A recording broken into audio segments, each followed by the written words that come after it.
We're going to be physical up front. We're going to run the football. Touchdown, Aggies! You can kind of tell a different excitement, not only from our players, but our coaches and the conference seasons here. He is gone!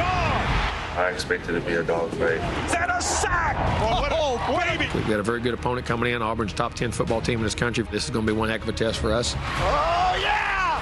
Touchdown, Auburn!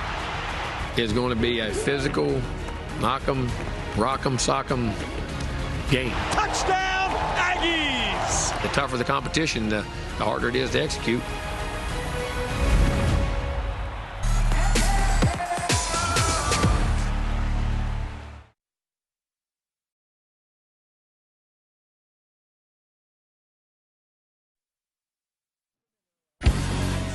There's a spirit can ne'er be told, and Jimbo Fisher's Aggies will need the spirited 12th man this September Saturday. Gus Malzahn's 8th-ranked Auburn Tigers, undefeated in Aggieland, back at Kyle Field for a critical September matchup in the SEC West. Gig'em versus War Eagle. Welcome to College Station, Texas, for a key West Division showdown between the Tigers and the Aggies. We back in the speakers, back in black, getting blasted in the bleachers. It's probably true what my mama said. I do it just like my daddy did. We back in the saddle, back on stage, making the whole place rattle. Back with the A-team, train on the track. Thought we were gone, but you're wrong, now it's on. He is gone! Touchdown, Aggies! Thought we were gone, but you're wrong, now it's on. We back. This is the Home Depot SEC on CBS. From Aggieland, this is the Home Depot SEC on CBS. We begin our doubleheader with 8th-ranked Auburn against number 17 Texas A&M with the full force of 102,000+ fans at Kyle Field, home of the 12th man. With John Trippin, Aaron Murray, Rick Neuheisel, I'm Carter Blackburn. Guys, if we know anything about college football in 2019, if you are a contender in the SEC West, you're a contender for the biggest trophies in the sport. Now, we expect Alabama and LSU to be there. My question is, Rick, are either of these two teams ready to be a contender in the SEC West? Well, I promise you, both these programs consider themselves elite, and if you've ever been on either of the campuses, you'll understand why. Auburn has already stamped their card as a contender by beating Oregon in the opening weekend. Texas A&M went on the road and got nipped by Clemson in Death Valley out there, but they feel like they're on schedule as well. And don't be surprised if Jimbo Fisher is ahead of what most people think is a year away for the Aggies. Well, both teams know, and the players do see what's going on in the country and in the SEC, especially the SEC West. Alabama, LSU, two very tough teams right now. You want to get going early in the season, especially in SEC ball, especially in the West. This is a big game, and it's crazy out there, man. This is going to be a fun game to watch. Well, Auburn has a new quarterback, the true freshman Bo Nix, but Aaron, there is a familiar recipe for the Tigers. Well, if you want to win football games with a young quarterback, it starts with a run game. Kent State last week, 3 rushers, over 100 yards, and don't be surprised if Joey Gatewood gets in here as well as a little bit of a mix-up to get this run game going to help their young quarterback ease into a very, very tough defense tonight. But hey, let's not get it wrong. Auburn's built on defense. This defense, very similar to 2010. Nick Fairley introduced me to what SEC defense is all about. And you look at this team right now, big up front, strong, physical, lanky on the back end, 11 hats to the football. Little slow start to the year versus Oregon that first quarter, but since then, 29 points, total points allowed, 700 total yards allowed as well. So they're hitting their stride early. I'll tell you what, they are scary, scary, scary to go against. Well, the Aggies have a veteran quarterback, Kellen Mond, as we check out our Do Project Smarter, presented by the Home Depot. Kellen Mond has to be smarter with the football. Well, you hit it. He has to play smarter to have a chance today against this great Auburn defense. Here against Clemson, you can see he has an open receiver. He misses him. Could have been a big play, changed the outcome of that game. Quarterback run will be something they'd love to feature, but he can't give it up as he did in Death Valley just a few weeks ago. Here again, pressure causes a turnover, something that can't happen for the Aggies. But we know he's capable. A year ago in Tuscaloosa, he ran for over 100 yards in the first half. This will be key in terms of flipping field position. His eyes down the field in Jimbo Fisher's offense. Here you can see him bisecting his own. It looks like the ball might be behind Sternberger. Actually, it was a perfect throw. Georgia versus Notre Dame tonight. But for now, all eyes on Aggieland.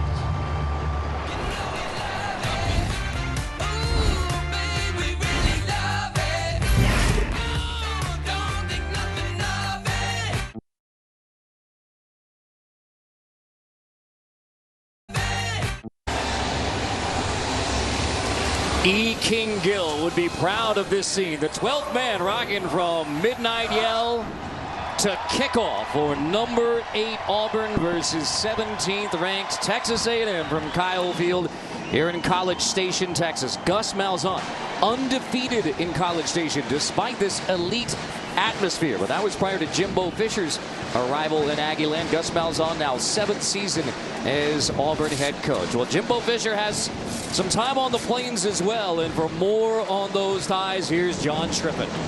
Well, if you haven't heard Auburn's freshman quarterback Bo Nix, he is special, but he also has a very unique connection to this game. His father, Patrick, played at Auburn, was the quarterback there in the mid-90s.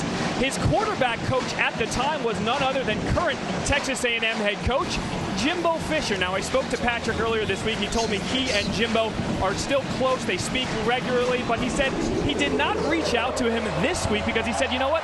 I didn't know what to say to him. I couldn't wish him good luck because I want Auburn and my son to win. Well, if you take a look at what his son Bo has done, he has done nothing but win. Back in high school, he's a winner, and even here in college.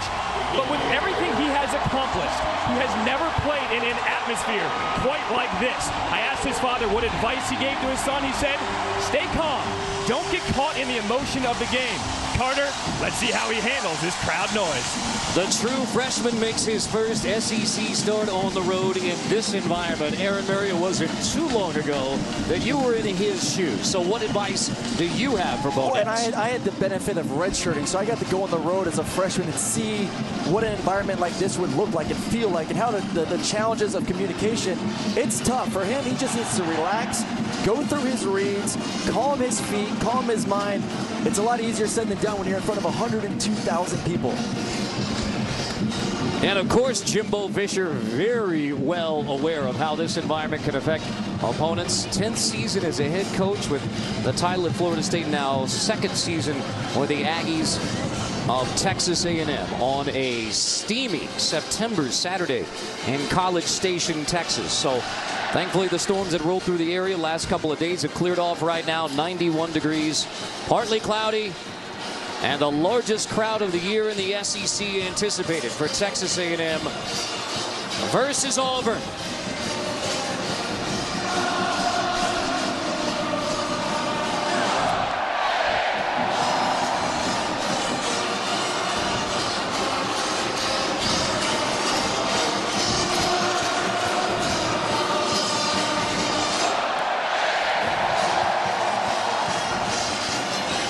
Texas A&M has won the toss and elected to defer. So Auburn will get the ball to start here at Kyle Field.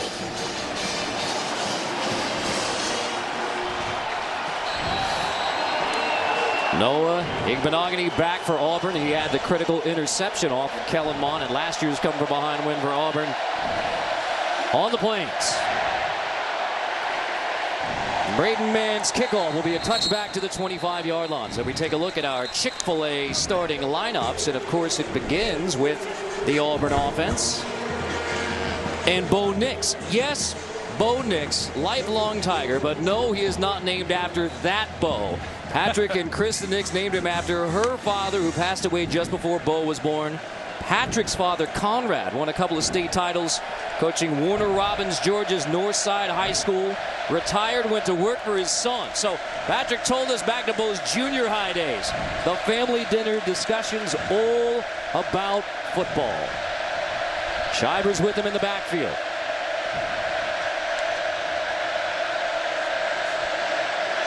Shivers gets the handoff.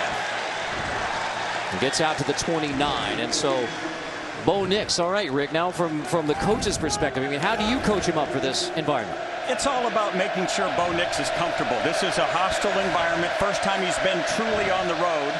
And a running play right here is a great way to get him comfortable. All of a sudden, now he's just playing football. Gus Malzahn is an expert at teaching youngsters to play this position. He's loving being back in the play-calling saddle.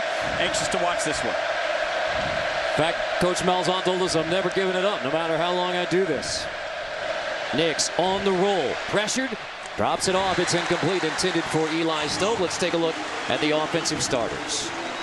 Well, the guy that I want to feature here is Prince Teo Wanago. He's their left tackle. He did not play last week. He was hobbled. They need him to go because the backup, Bailey Sharp, is out for the year. Ineligible player downfield, number 64. Second down. Correction. First down. Well, that appears to be a win for the Aggie defense because run pass option man downfield. That was miscommunication. Those wide receivers were out there blocking. They thought it was a run. Obviously, Bo Nix had other ideas. Harold Joyner with them in the backfield now. That's a redshirt freshman from Birmingham. So Whitlow does not start. Into the hands of Joyner on the edge. Joyner gets back to the 39. He lost the football. Auburn gets on top of it. Auburn recovers it. Cannella gets on top of the football.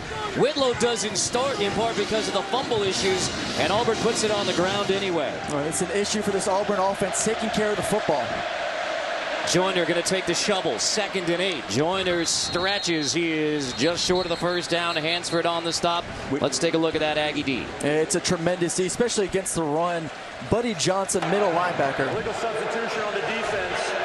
The replaced players were not able to get off the field prior to the snap. 5-yard penalty. 2nd down. Yeah, that's going to be the tough thing. This Auburn offense is going to go, go, go, go, go. You got to get the substitution right. Buddy Johnson going back to the middle linebacker.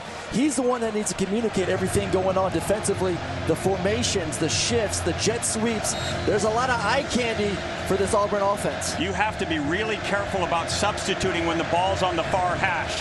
That time A&M got caught. Nice play by Gus Malzahn's offense to catch that and create an opportunity here. Jatarvius Whitlow is in for 2nd and 3. Nix. Whitlow into round. Here's Schwartz, the speedy Schwartz across the 50. Here goes Schwartz inside the 20, and it is touchdown, Tigers. 57 yards for Anthony Schwartz. Gus Malzahn talked about Anthony Schwartz as being the fastest guy he's ever coached. He said light year fast. Well, look at Bo Nix with the block right there. You love a quarterback getting involved early in the game. We saw a couple runs, getting his juices flowing in a big environment like this. Nothing like throwing a block, too, to spring his receiver for the long touchdown run.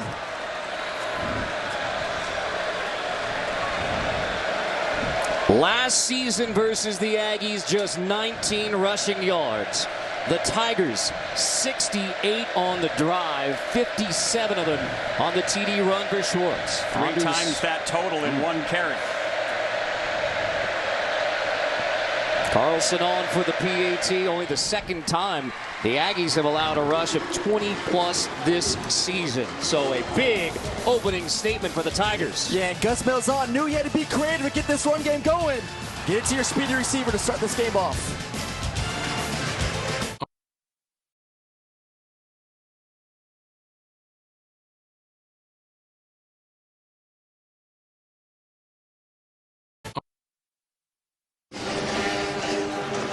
Seven 0 Auburn on the longest rush of the season. The 57-yard TD run by Anthony Schwartz. You have to expect some kind of trickery when you play this offense. Michael Clemens, right here at the bottom of your screen, defensive end, needs to protect to the outside. He can't get fooled.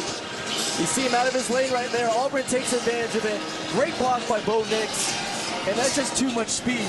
Way too much speed. If you get in the open grass with him, he's going to make you pay for it, and he did right there with a long touchdown run. Mike Elko's defense is predicated on setting edges and then having everybody have an assignment. When we talk to him, they treat everything like triple option. So everybody has a responsibility. Clemens right there had the edge. He's not going to make that play. You see him kind of wandering into no man's land. It cost him right there to contain. He couldn't spill the ball carrier back to his help. Wasn't this supposed to be a low-scoring defensive game, and yet Auburn like that, 7-0 to get it started.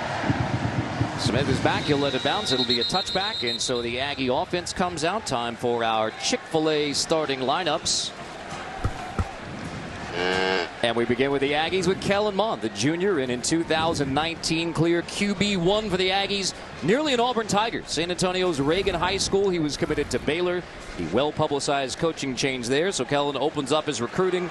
Ends up at IMG Academy in Florida, and down to 2 schools, Auburn and Texas A&M. Committed to Kevin Sumlin, and now he's Jimbo Fisher's latest quarterback project, although both Kellen and Jimbo telling us yesterday there is work to be done for Kellen Mond. Cabote's in the backfield with him. Cabote takes it, trying to get the edge, and there is great news for Auburn fans as Derek Brown gets the tackle for loss in the backfield. Played only one series last week, but he is ready to roll here today as we take a look at the rest of the Aggie offense. I think a lot of eyes will be on Isaiah Spiller, number 28. Was not expected to be the starter in this football game. If you want to go back 4 or 5 weeks ago, 2 100-yard games. They want to get him going early to make Kellen Mond more comfortable in the pocket. Derek Brown gets a tackle for loss to make it 2nd and 15. Mond fake it, toss it on the edge, blown up in a hurry. Christian Tutt comes down to make it 3rd and very long. Christian Tutt plays what they call the star in this defense.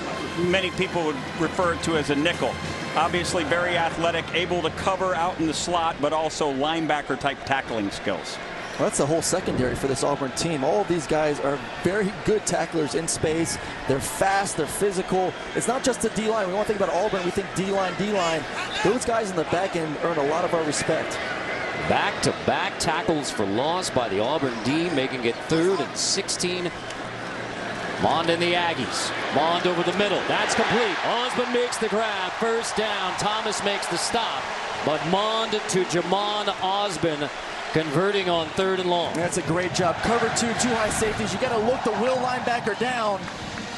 You see the running back a little settled down. Will linebacker jumps up real quick, and then great anticipation by Kellen Mond to convert for the 1st down. In watching practice the other day, he loved throwing dig routes. Those 16 to 18-yard in routes. He hit one on perfect stride right there. If I had a big arm like him, I would love throwing those things too. He can bring it in the heat with those big dagger routes. Cabote in the backfield. Mond, quick hitter to Osmond. Incomplete. Incomplete on the edge. Javars Davis there in coverage. Let's take a look at the rest of the Tiger defense.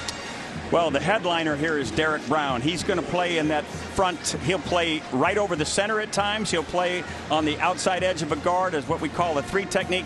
He is a space eater deluxe, but he's more than just a body. He is absolutely active, and his presence today is vital for this Auburn team to try to corral the Aggies.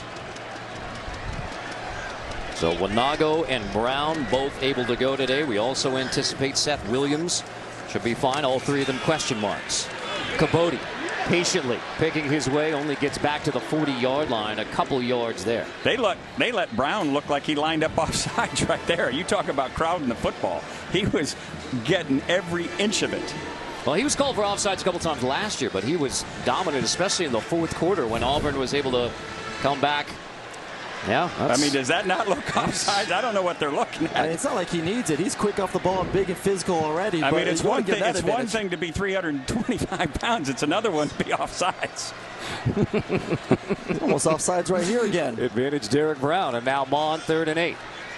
Over the middle, it's complete. Converting on 3rd and long again over the middle across the 50-yard line. McCreary finally makes the stop. Weidermeyer makes the grab. And it's the same route from a tight end this time. You see the big dig route over the middle, 12 to about 15 yards. He loves it. He loves this throw. He feels very comfortable with it. So if you get in a 3rd and long situation, and to anticipate that play call. Question was who was going to replace Jay Sternberger, right? This young man, Weidermeyer, Jimbo says is going to eventually be a first-rounder. Sternberger, 3rd-round pick of the Packers. Mond's go-to target last year. Got and a now wheel Mond, route. here's a deep shot on the wheel, and he left it just long, which, Rick, you said you saw that so many times against Clemson. This is shades of exactly what we saw against Clemson. You've schemed a perfect wheel route. You move the action, the pocket towards the field. You throw back against the grain. He's got his guy. Just put a little bit more air on it. Aaron, I know you're a quarterback. When you said you don't have to necessarily score the touchdown, but you can't give up those 30 yards that you just earned, right? Hey, listen, I'm going to come to Kellen's defense here a little bit. The running back coming out of the backfield needs to just keep pumping. You saw him start to slow down. He's not used to running in that much space as a receiver. You got to keep pumping and run through it. May have made that thing a little bit closer. Puts him at 2nd and 10. And now Mond, feeling the pressure, rolls out of the pocket, looking downfield, and now Mond will scramble out of bounds. A minimal gain shoved out by Igbenogany. You know, it's kind of funny talking with Kevin Steele yesterday. They actually prefer Kellen Mond to roll to the right. He's about 60% going to his left and about 40% going to his right. It's a little unique, and you and I discussed this a little bit, Rick. Right. Quarterbacks usually tend, when they go to the left, to try to really flip that front shoulder to get downhill to make the throw. Going to the right, you can be lazy at times. So watch this defense. If they're going to bring pressure, they're going to want Kellen going to his right to throw the ball on the run. See if they go to another in route. Twice converted on 3rd and long already, and now Mond will check. Man-to-man defense. Find your best matchup and see if that guy can win. Mond on 3rd and 8. Here comes the pressure. It is he throws. Let's go of it. Inside the 25. It is incomplete, but there is a flag down on this side of the field. Not where Rodgers was diving for the football. It's on this side. Wait and see what they call. Normally these calls are on the defense in some form of holding. The ruling on the field is an incomplete pass. Holding. Number 20, defense. Gets an eligible receiver. This is a 10-yard penalty with an automatic first down. Well, so much for a defensive struggle, right, fellas. I mean, 3rd down and long, no big deal, right? Both coaches talked about how important it was to make first down really effective so that you didn't get in 3rd and long, and yet we've seen a number of 3rd down conversions already. So McDade with that flag there was holding on Jeremiah Denson. So 1st and 10 out of the 35 after Auburn touchdown on the opening drive. Quick strike. Aggies move the chains again on 3rd and long. Weidermeyer in motion.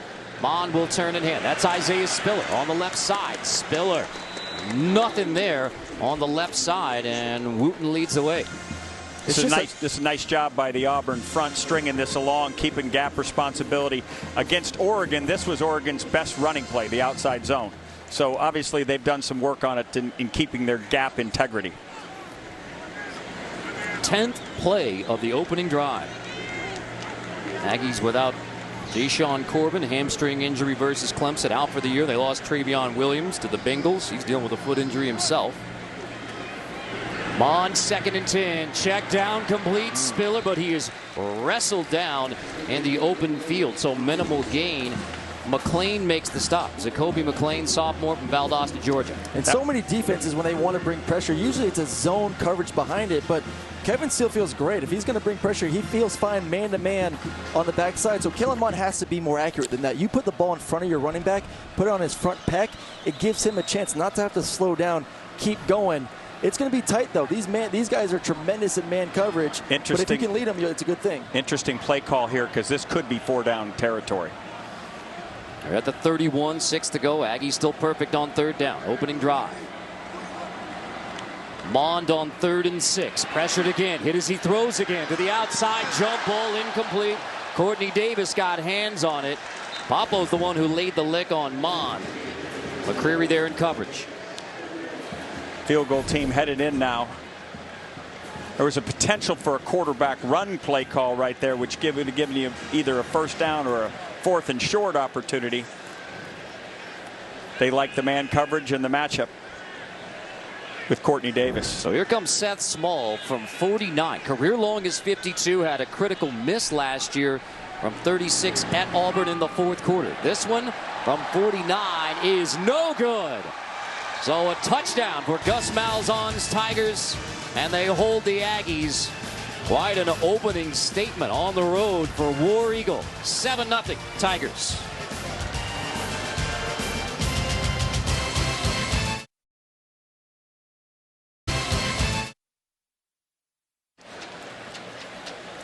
Looking down on Kyle Field, 102,000 plus. Auburn has the 7-0 lead on the Aggies. America's favorite kid genius, Sheldon Cooper, is back. Catch the season premiere of Young Sheldon at its new time, Thursday, 8/7 Central, here on CBS. Let's check in with John Trippin.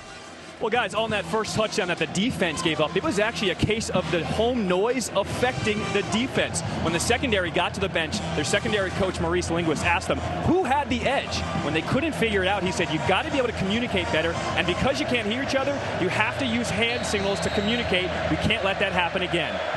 Wow, here we were worried about Bo Nix, and it's the defense he's going up against. Thank you, John. Excellent report. Shivers in the backfield. Here's Nix on the toss, complete. That is Seth Williams, who was a question mark coming in, and he looks just fine. Rolling to near the 50, a gain of 19. We talk about arm angles. That's a great job by Bo Nix right there, kind of manipulating where his arm angle was going to be, his slot, and then being able to throw an accurate pass on the quick hitch route. Nix, the true freshman, hands off Shivers on the left side. There's Clemens, who had the bust on the TD, who stops the forward progress eventually. A headlock on Shivers as well. Well, listening to John's report, maybe it wasn't Michael Clemens who had the edge. Maybe it was a secondary player that was responsible for that edge, and they just didn't get it communicated. Whitlow is back in for 2nd and 9. Canella, late arrival. True freshman from Pinson, Alabama. Fake the reverse, and Bo Nix lets it fly to the end zone. Incomplete, just overshooting Anthony Schwartz. They wanted him again. That's a freshman with a little bit too much juice on his first game in a big-time stadium. Great job by the offensive line, great protection. You know your receiver has plenty of speed to split the double team. And just a little bit too much juice. Are you going to tell me that right Schwartz should have kept pumping his arms there? No, Schwartz was pumping now. He was moving. I remember we talked to Gus yesterday. He said, are we going to throw it to him? We threw it to him last week. He had the club on. Yeah, so, no yeah, club we should. today. Yeah. You get guys open, quarterback. Just relax and get a little bit more air under it. That might be the farthest Bo's ever thrown a football. And now on 3rd and 9. Bo Nix wanted the toss back. And now scrambling in the open field. It opens up late and it's caught. Shaker has the grab. The first we've got, down. ineligible downfield. So this one looks to be coming back. There's not just one. There's at least 2 flags. This was a great job by Tyree Johnson smelling this out. Ineligible player downfield. 64. Tiger penalty. 3rd down. Tyree Johnson, the Aggie defensive end, felt this play. He backed up. Took away all the timing from the throwback. Nix Young still tried to make the play, but those offensive linemen had already scooted down the field. These fans have seen a guy that can move around like that. Johnny Manziel, that kind of reminded me of a little Johnny right there. The ability to move and create. Yes, it was not a great play because you got the penalty, but you got to see what Bo Nix can do with his legs and how creative he can be as a quarterback. You're giving Bo Johnny already? Hey, look, the little Johnny in the stadium right there. And now Nix. The frozen offensive line play. Shivers, the Aggies were ready. Drop him for a loss. Matabike, the defensive tackle, makes the stop for a loss of 6. Gus Malzahn has more gadgets up his sleeve than almost any play caller out there. He brought them all from his high school days, right? The old trickle-up stuff, right? And they've got the offensive line frozen, trying to get the defense to go to sleep. No taking the bait by the Aggie front. Well coached. Great job, Mike Elko. Aaron Sibos, the junior punter. Roshaw Paul is back for the Aggies. Auburn punts on its 2nd possession. And it will sail out of bounds. We'll see where they mark it out. But the Aggies should have decent field position for their 2nd possession right around the 27-yard line. 7-0 Auburn to get it started in Aggie land. It's going to be a fun night in Athens, I tell you what. Had they been running the ball like they are right now in Georgia, I might have got you at UCLA. Seriously. We're going to throw it more. I ain't throwing the ball 15, 18 times a game. I need to go, like, air raid How frustrating offense. you think that is for Jake Fromm? Who cares? He's winning football games. That's all he cares about. I like it. I like it. Unbalanced here. Mond and the Aggies, second possession. Missed field goal on the first. Handoff Isaiah Spiller, the true freshman. There is a flag down at the line of scrimmage as Spiller gets to the 34. They caught him for offsides this time. Offside. 91. Defense. Tiger penalty. First down. All right, let's check in with John. Well, guys, this Auburn defensive front came into this game already banged up, and they are down one guy already. Defensive end Marlon Davidson is in the locker room right now. It is an upper body injury for further evaluation. No word yet if he will return, guys. Right now, Daquan Newkirk is out there on the defensive line for Auburn. So Brown is a go. Right now, Davidson is down.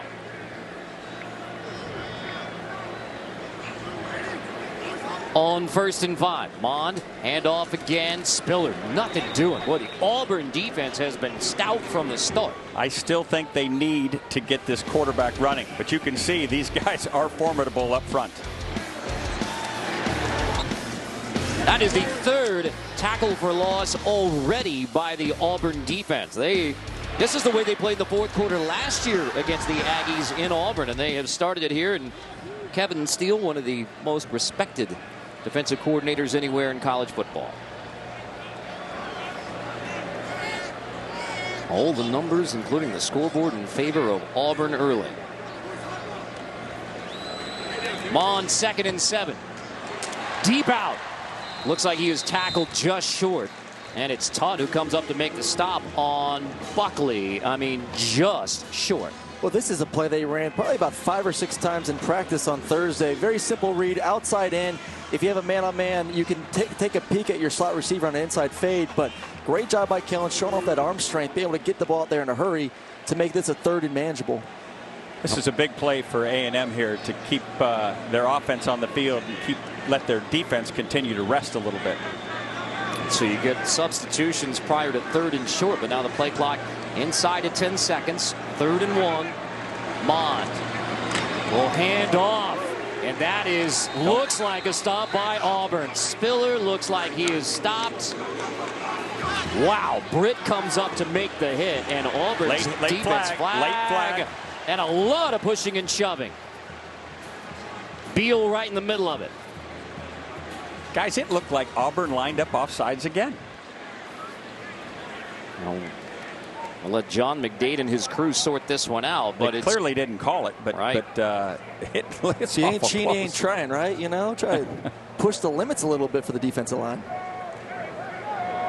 I tell you what, though, KJ Britt came up with a hit on that one. That's scary with the linebackers. That downhill. The play is that the run was short of the line to gain, bringing up 4th down. After the play was over, personal foul, unnecessary roughness. Number 86 of the offense, 15-yard penalty. That's on Glenn Beal. You saw Coe come over there and get tangled up, but it is only on Beal. No flag against the Tigers, all against the Aggies. SEC ball, it's an emotional game. It is. It's the first one this season, too. A lot of great players on that football field. A lot of pride going on for your school and what you can do. You just can't have all the extra stuff afterwards. Keep it in between the whistles. A lot of shoving for both teams right there. Beal's the one that got caught, though. And here you see one of college football's best punters, Braden Mann. Christian Tutt is back. He will let it bounce, and now Tutt scoops it up around the 25. Tutt has a chance and a return. Tutt across the 45, and Christian Tutt crosses into Aggie territory again to set up the Tigers. He had the big return to set up the game-winning drive last year versus the Aggies, and Christian Tutt brings this one back for the exact same yardage as he had on the return in the 4th last year. 28 yards. Back to that penalty that was called on 86 Glenn Beal. And that is what gets the penalty. It's always the last guy, Rick. It's always the last guy. That last second kick or push. Just remember that great officials call, giving him the business. Yeah, that's right. Yeah. That certainly would have applied. Auburn is averaging 8 yards on first down. Joyner with Nix in the backfield. Nix going to keep it on 1st and 10. Let's check in with John. Well, we talked about the emotion of this game. As soon as Glenn Beal came to the bench after receiving that penalty, his tight end coach, Joe John Finley, got in his face, and he said, "You can't do that." Well, Beal was trying to tell him what had happened. He said, "I don't care. You can't respond. This is bigger than just you." The coaches are really doing a great job here on this end of trying to calm the emotions of this Texas A&M bench. And Jimbo Fisher keeps talking about his Aggies growing up. There's another example of the need. Shivers in the backfield with Nix. He will take it on 2nd and 7. Shivers trying to find the edge. Gets him into 3rd and short. Hines makes the stop. Well, you talk about first down and averaging 8 yards per carry. That's what you want to do right now with a freshman quarterback. You don't want him to be in 3rd and long. And that's when the package for A&M is going to get crazy. You'll see double A's. You'll see 3-man fronts. Put him in this so then he has a quick hot throw that gets you the first down. Joey Gatewood in at quarterback now. They'll have a package for him. Look for him to be featured in some sort of run combination. The redshirt freshman will take the snap along with Whitlow in the backfield, although timeout here. Auburn maybe wasn't lined up properly. That was called by Gus. He didn't like what he saw. So there will be a 30-second timeout. 3rd and 2. We'll see if Gatewood comes back out for 3rd down after this.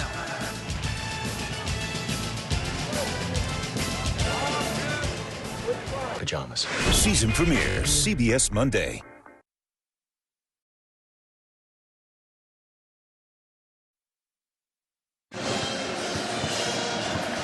Third and 2 coming, Rick, but you're already thinking about 4th down. Joey Gatewood in at quarterback. Obviously, you're sitting here at the 38-yard line. The plus 38 gives you a great chance to go take 2 downs to get this. Gatewood has proven to be a great runner. It's Stove was a great runner as well on the sweep, and Stove gets a first down to the 25, and let's just not even worry about 4th down. And this is where the tempo gets you, right? They can get up there and get going again. Gatewood now leads the game. Nix is back in. But this is what Gus Malzahn talked to us about, eye candy. We've seen enough quarterback run thus far that A&M has to completely stay on their targets. Mike Elko talked about every defense is triple option oriented. Everybody's got to stay with their guys. Bo Nix back at quarterback. Malik Miller in the backfield. Already 4 different running backs. There's a shovel toss, and it is Schwartz on 1st and 10. And here goes Schwartz again. 1st and goal, Auburn. Pryor shoves him out. At the end of the day, you could be in the right gap, in the right situation defense, but speed will always win. And we know how fast Schwartz is once he gets the ball in his hand. Obviously, the big touchdown to start the football game, it's tough. It's tough for linebackers and safeties. Nick's going to hand off to Miller. He stood up in the middle on 1st and goal. Aaron, you and I saw all these plays practiced the other day by Texas A&M, but they didn't have anybody running as fast as Schwartz. They don't have anyone running around these edges. The Aggies think they have the football, but believe Miller ruled down. And here comes Gatewood, so it is 2nd and goal. He told us they had a Gatewood package. Quarterback run, quarterback different counters.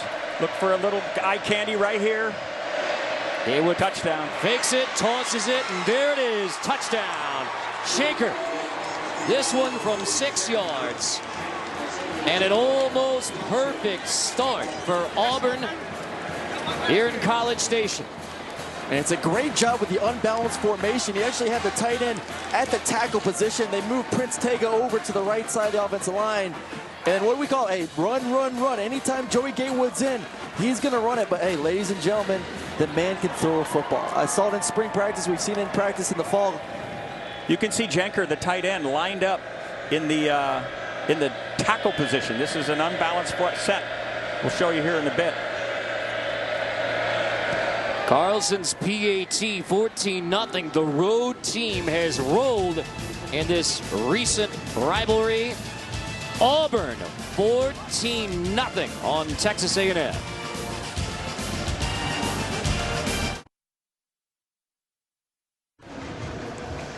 Last season's hit comedy is back. Cedric the Entertainer and Max Greenfield star in the all-new season of The Neighborhood, premiering Monday, 8/7 Central on CBS. 14-0 Auburn on the road here at Kyle Field. Carlson's kickoff. Smith is back. Smith will bring it out. A nice Smith. Slips through, gets to the 20. And so the decision to bring it out costs him 5 yards. Let's go back to that touchdown. Some classic Auburn in the red zone. Well, you can see the center here, and you can see the tight end, Jenker, right there, just 2 people away. He's lined up as the backside tackle. The guy covering him right there, Larry Pryor, ends up seeing the eye candy, becoming the edge player for the quarterback run, and nobody covers the tight end. That's a great job. Same formation they used previously on that 3rd down play, that unbalance. You had everyone going to the right side, the flow's going that way, and you slip a tight end out in that unbalanced formation for an easy touchdown. Now you know why Gus Malzahn likes calling plays. Hey, he's having a blast doing it too.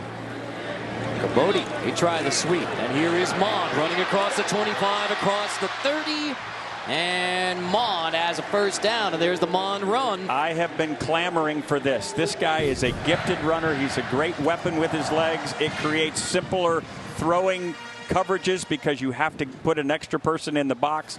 Look for Jimbo to try to exploit that a little bit more today.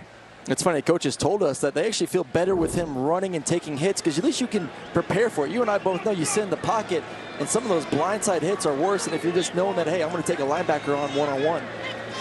Closing seconds of the first quarter that has been dominated by Auburn. Mond on 1st and 10. Fake it. Time in the pocket. Mond on the post. It is caught. What a grab by Osmond from his roommate Kellen Mond. So it was all War Eagle in the first quarter until this one from Mond to Osmond for 41 yards. So the Aggies down by 14 take that into the second quarter. CBS Sports coverage of the Home Depot SEC on CBS will continue after this message and a word from your local station. Gus Malzahn told us yesterday about his true freshman quarterback. He's even.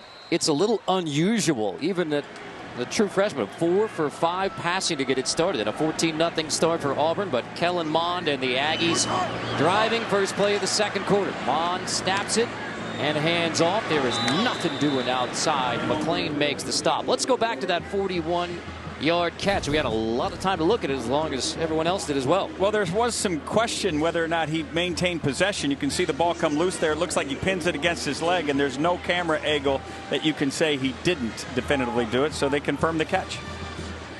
That was Osmond for 41 yards. So now over 100 career receptions, 18th Aggie. He was banged up a whole lot of last year, sophomore season, to become Kellen Mond's go-to receiver. On 2nd and 9, Mond looking for his check down. It's too high. It's bobbled, and it is caught. Cabody off his hands, and he manages to somehow haul it in. That is a great job of concentrating on the ball. Important 3rd down. Question again, is this 4-down territory for Jimbo? Still early in the game. But I don't think just yet, though. I think you got to get points on the board. Obviously, you want to convert it, keep this drive going. But if you don't get it and you're down, this is not time to be desperate at all. You got to get points on the board to get some confidence for your team. The point I'm making is we'll know by the 3rd down call here. Yep. If he decides to run it and get it to 4th and 1, likelihood goes up. Bodie in the backfield with Mond. Kellen Mond finds Cabody on 3rd and 5, and he is brought down in the open field. There's Davis with a stop in the open field, minimal gain. Here comes 4th down, and here comes the kicking unit. And they're expecting man-to-man coverage. Great job switching off between Davis and the linebacker right there. And these secondary guys are doing a tremendous job. They've done all year, tackling in space. You think as a coordinator, hey, let's get a corner, let's get a safety one-on-one with a running back or receiver. Not with this Auburn defense. They're proving it right now. They can take guys down in the open field. 33-yard attempt coming here from Seth Small after he missed earlier from 48. That is good. The Aggies are on the board, but the Tigers are in control.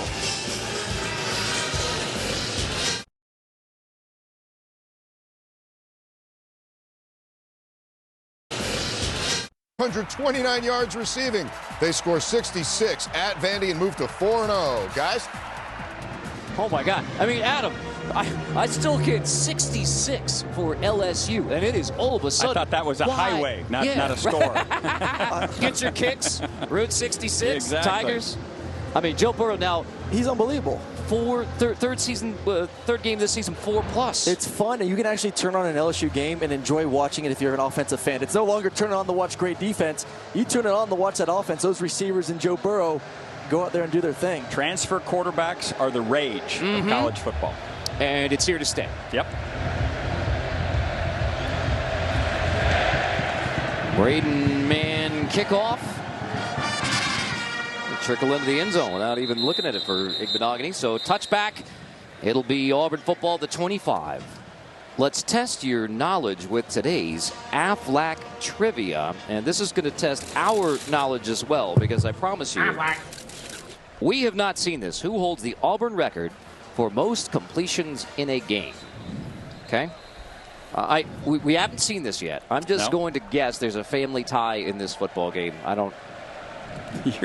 You're going Knicks, huh? Well, I mean, although Joey Gatewood's out there right now. So with Bo Nix on the sideline, here's Joey Gatewood. At the touchdown pass, his only completion. Gatewood's going to run it here. Joey Gatewood on the edge. He gets to near the 30. Carper makes the stop. Gain of 4. And the Tigers, while Gatewood has been used mostly as a runner, the Tigers tell us, the whole coaching staff says, he switches out with Bo Nix again. They like his arm. They like the whole package with Joey Gatewood. He's not just a runner. You watch him in pregame warm-ups. You watch him in practice during the week. He can make it happen. Is he as good of a thrower as Bo Nix? No, but he's still good enough if you put in the right situation, especially when the defense is thinking run, run, run. He can make it pay for it like he did with the touchdown pass. Fire alarm huddle for the Tigers. And so they disguise it so they can try and disguise it. The Aggies are ready for this one. Tackle on the edge. That looks like it could be a horse collar. No flag. Jeremiah Martin makes the stop. No flag. When they huddle this close to the line of scrimmage, something's up. We talked to Mike Elko. He said we started practicing this on Sunday, trying to get ready for all these different things that they have. Did a nice job of not pulling him down by the horse collar. It just barely let up, right? Yep, just enough. Nye and Whitlow as Kyle Field gets loud again. This is what Mike Elko had in mind. 3rd and long. And chasing Bo Nix, the freshman, in trouble on 3rd and 10. Tries to heave it downfield, and it is incomplete. Intended for Stobe. It was Buddy Johnson coming from the mic who put the pressure on Bo Nix. Coming into this drive, we said A&M would have to stop giving up first down yardage. They would have to get it into 3rd and long. They got it accomplished in this particular drive, and this is why Mike Elko is right now number 2 in the country at forcing 3 and outs. So that's what they want to do, get it 3rd and long, and now you get to see that 3-down package where you got linebackers up, nickels coming, safeties are coming, really trying to confuse a young quarterback that has not seen this kind of exotic blitz before. Sipaw's just 32 yards on the first punt. Paul is back. Paul grabs it at the 25. No fair catch and very little gain there for Paul. CBS Sports coverage of the Home Depot SEC on CBS will continue after this word from your local station.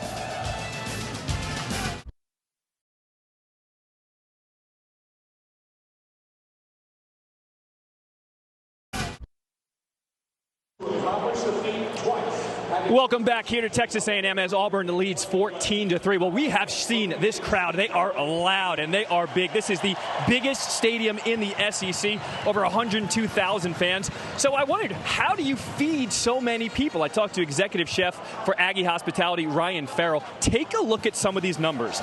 They've been working since Monday with a few thousand employees to get this ready.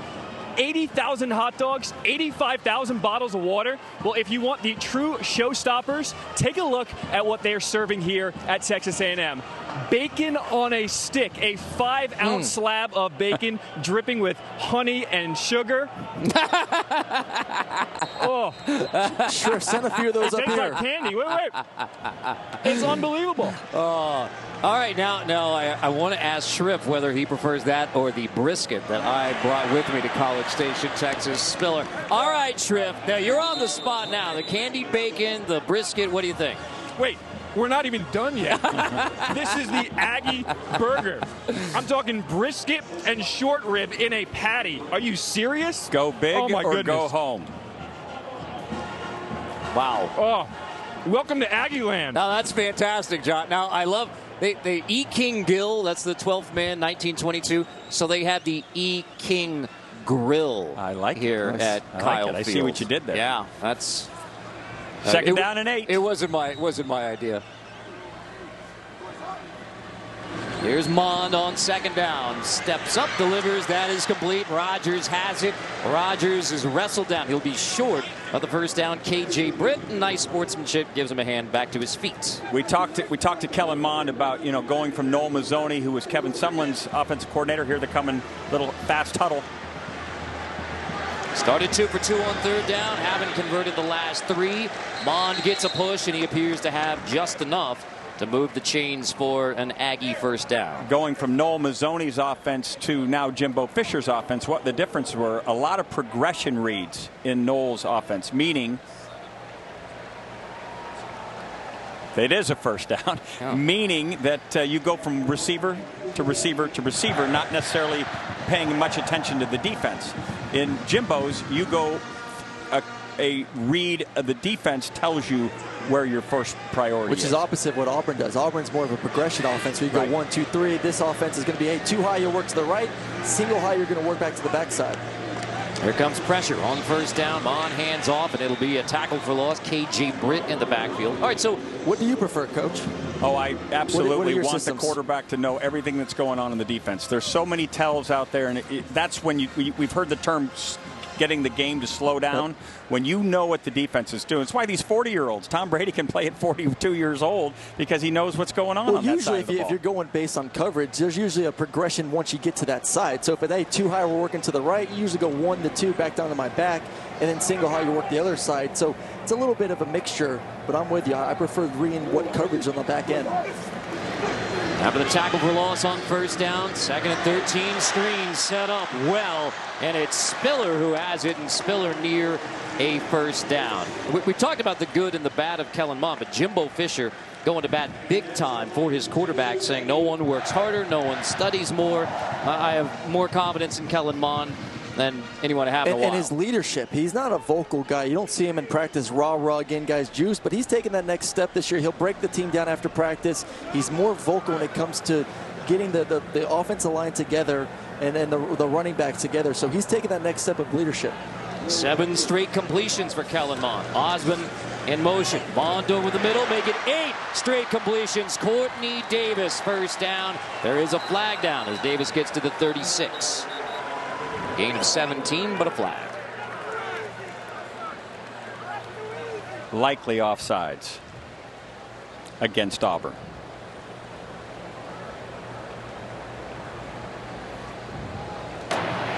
Illegal shift. 2 players moving on offense at the same time. Number 65, an interior lineman, was going down while a man was in motion. This is a 5-yard penalty. First down. And that's on the quarterback right there. You have to make sure your offensive line is set before you put someone in motion.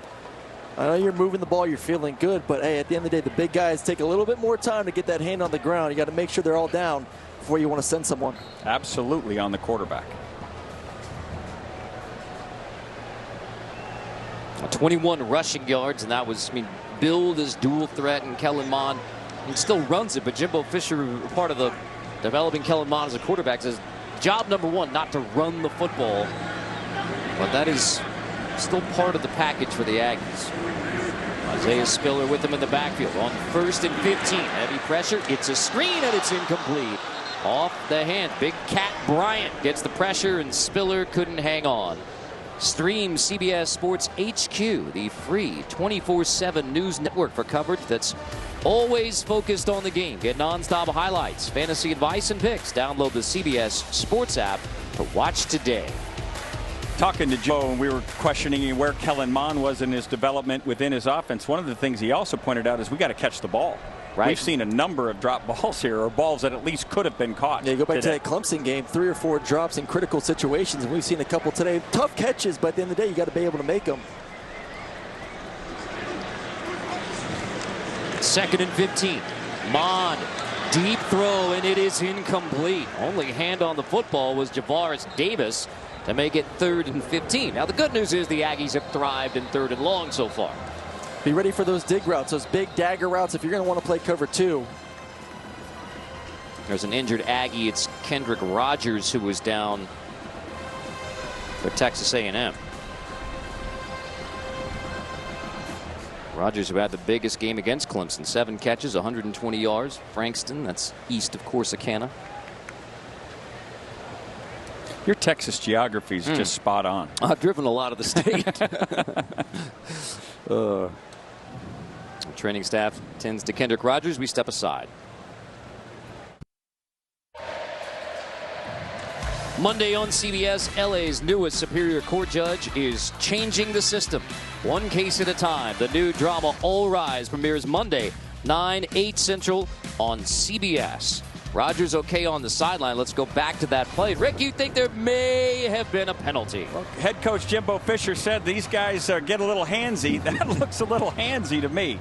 But as Aaron can attest, the rules are what they call, right? Yeah, they are. They didn't call it. Right now, too, for A&M, I know you want to go for the first down, but don't be surprised if you see something short. You had a great punter, one of the best punters, if not the best punter in the country.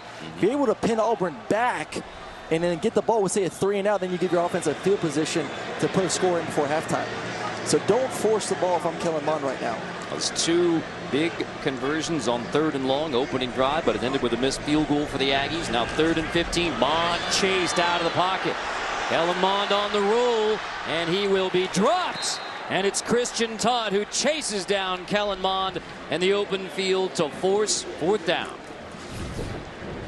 Defensively, they're going to bring the heat. You see it coming from the right side. It actually had one of those big dagger routes. Courtney Davis was running about a 16-yard in, had an opportunity if Kellen was able to sit in the pocket right there. But listen, at the end of the day, I still don't think this is a loss for this offense right now. If you're able to get a good punt and pin them back inside the 10-yard line, your great defense needs to do its work. That was a young offensive line, so they're trying to protect them by sliding everybody a gap to their left and just protect a gap. They ended up with 2 outside and only 1 protector. Punt unit gave up the big return last time to Tutt. Tutt will let this one sail, and it sails on Braden Mann. He's upset. No chance to pin Tigers back. So Mann lets it sail. So a coaching moment for Jimbo Fisher and his quarterback, Kellen Mond. Yes, now back to the game.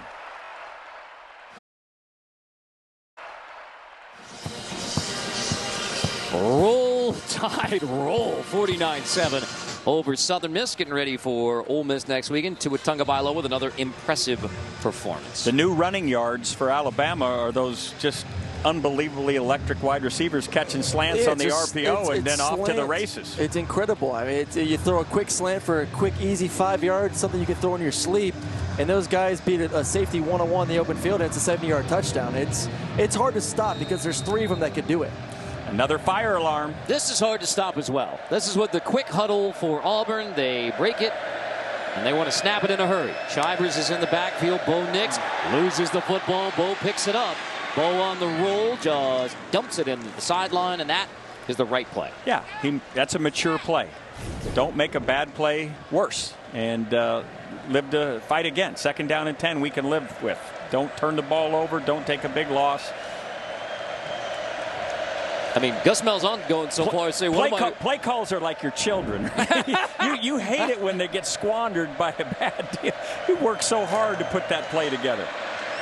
Now, time of possession where the Aggies excel, but only 3 points on the scoreboard. 2nd down and 10. Give it to Eli Stove. Aggies ready. They drop Stove to force 3rd and long. Miles Jones leads the way.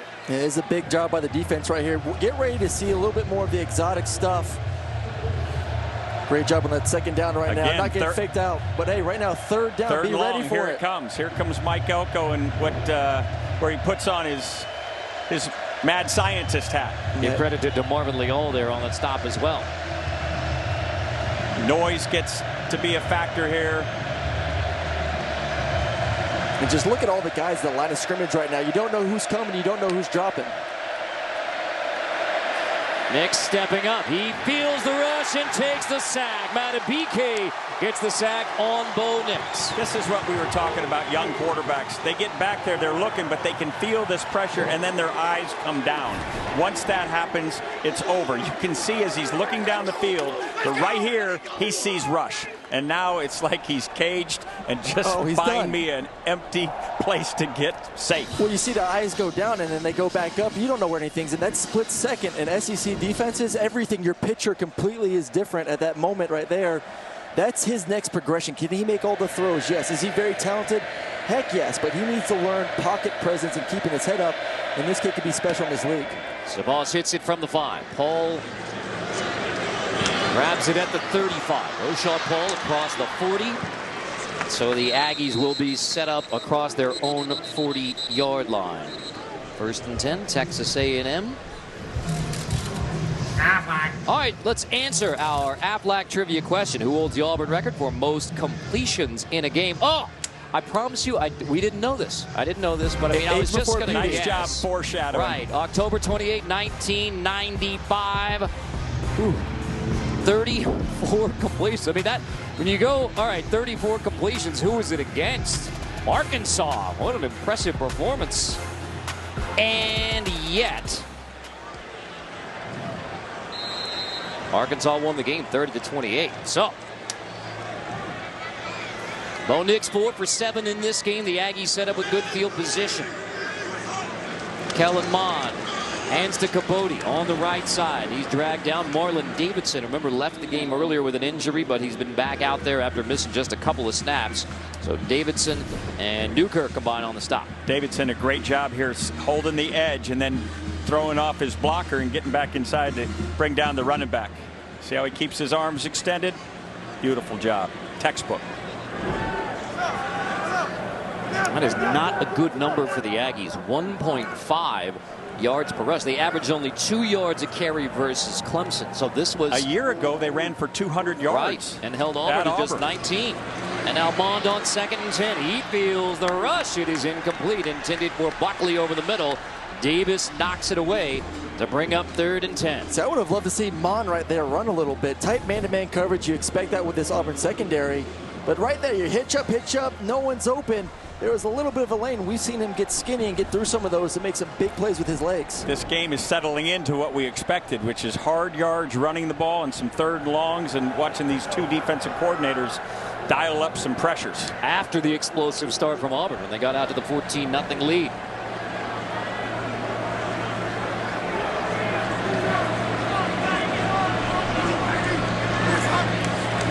Field quiet on 3rd and long. Mond stepping up this time, and he is dropped. This big Derek Brown, the senior, Lanier High School, with the upper body contusion. So you wanted to be a quarterback. State game. So you want to be a quarterback. Well, you just sit in the pocket. Your eyes are down the field. You're looking at what coach told you, and then a mass of humanity wearing number 5. A quarterback or a right guard. Kenyon Green, freshman over there, number 55. I don't know if he signed up for that either. Freshman going against a guy that could be in the NFL right now. That's a tall task, especially on a 3rd and long situation. In the words of Kevin Steele, that dude will help get you to Atlanta. Yep. They were very happy to have him back. Man who has struggled uncharacteristically today, at least not elite. So this one will roll. Now it gets a nice roll inside the 10. Yeah, who's struggling now? Aggies down and inside the 10. So chalk another good one up for Braden Mann. That 56 with a nice roll. So the Tigers are backed up. 3:35 before the half. Coming up, Adam, Houston, and BJ will have first half analysis, scores, and highlights, and a preview of tonight's Notre Dame-Georgia clash. Could you guess? The Geico halftime report coming up. All right, 3:35 before the half. Aggies on defense. Auburn backed up. This is with 3 timeouts. The Aggies are set up pretty well here before the end of the half. Well, Gus has told us, though, for this offense, they've worked 2-minute a ton in spring and summer and through fall camp. Whitlow will take the handoff on first down. Tackle for loss. I mentioned just a while ago that Mike Elko's defense is number 2 in the country in causing 3 and outs. This would be absolutely right on time if they could do it this time, because not only will they get the ball back, but they'll get it in field position with a dwindling clock, plenty of time to get some points on the board before they go in for halftime. Plenty of time and 3 timeouts as well. Don't forget about that. Aggies' big number 5, Bobby Brown, gets at tackle for a loss. So Bo Nix and Auburn using some clock here. Rolling under 3 minutes, right around 3 minutes on the draw. Nix slips out across the 10, has a first down, and gets out of bounds near the 25-yard line on the draw. It's amazing offensively how now your mindset shifts from, okay, let's protect the ball, let's waste some clock. Oh, not so fast. We got a first down. We're moving. Now we're on the offense. Let's get going and see if we can get some points before the end of half. Last 2 drives were 3 and out for Auburn. So Nix pulls this one, only gets a couple there as Pryor chases him out. So for Auburn, it was the first 3 drives. You had the 2 touchdowns and then the last 2 3 and out. So that Nix scramble for a first down on the draw. First time they've moved the chains in a while. If they get a stop here, A&M probably uses one of those 3 timeouts to try to get themselves in a chance to get a possession here before the end of the half. Clock rolling on ready for play outside of 2 minutes. Even though Nix got out of bounds, Whitlow in the backfield on 2nd and 8. The 12th man getting behind the Aggies. And here comes pressure from deep. Nix, it is incomplete. Renfro over the top. Devion Renfro knocks it away to force 3rd and 8. They are letting them play in the back end. Auburn got away with one the previous possession, or 2 possessions ago. Looks like A&M's a little early right there. Yeah, actually, like maybe a brilliant play. I don't know. You see the head of the Auburn receiver go down. There's contact before the ball even got there.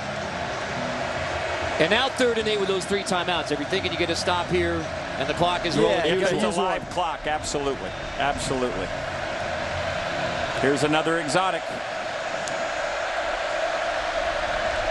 Double A pressure. Usually the way the center goes, the other backer will go. He's checking protections. He's getting himself into a max protection. On 3rd and 8, they need all the protection. Nix backing up. Downfield, and it is incomplete. He had Hastings slipping out. Classic Auburn on 3rd and 8, and just missed a big one. That's 2 now. The post throw early on in the game for a big touchdown. Great job. Cover 4. You love it. The little in and out. Get the safety to bite down. The ball just floated a little bit too long there. Couldn't locate it. And talking to Gus, his mental alarm clock is a little off. He goes too fast. He goes through things too quickly.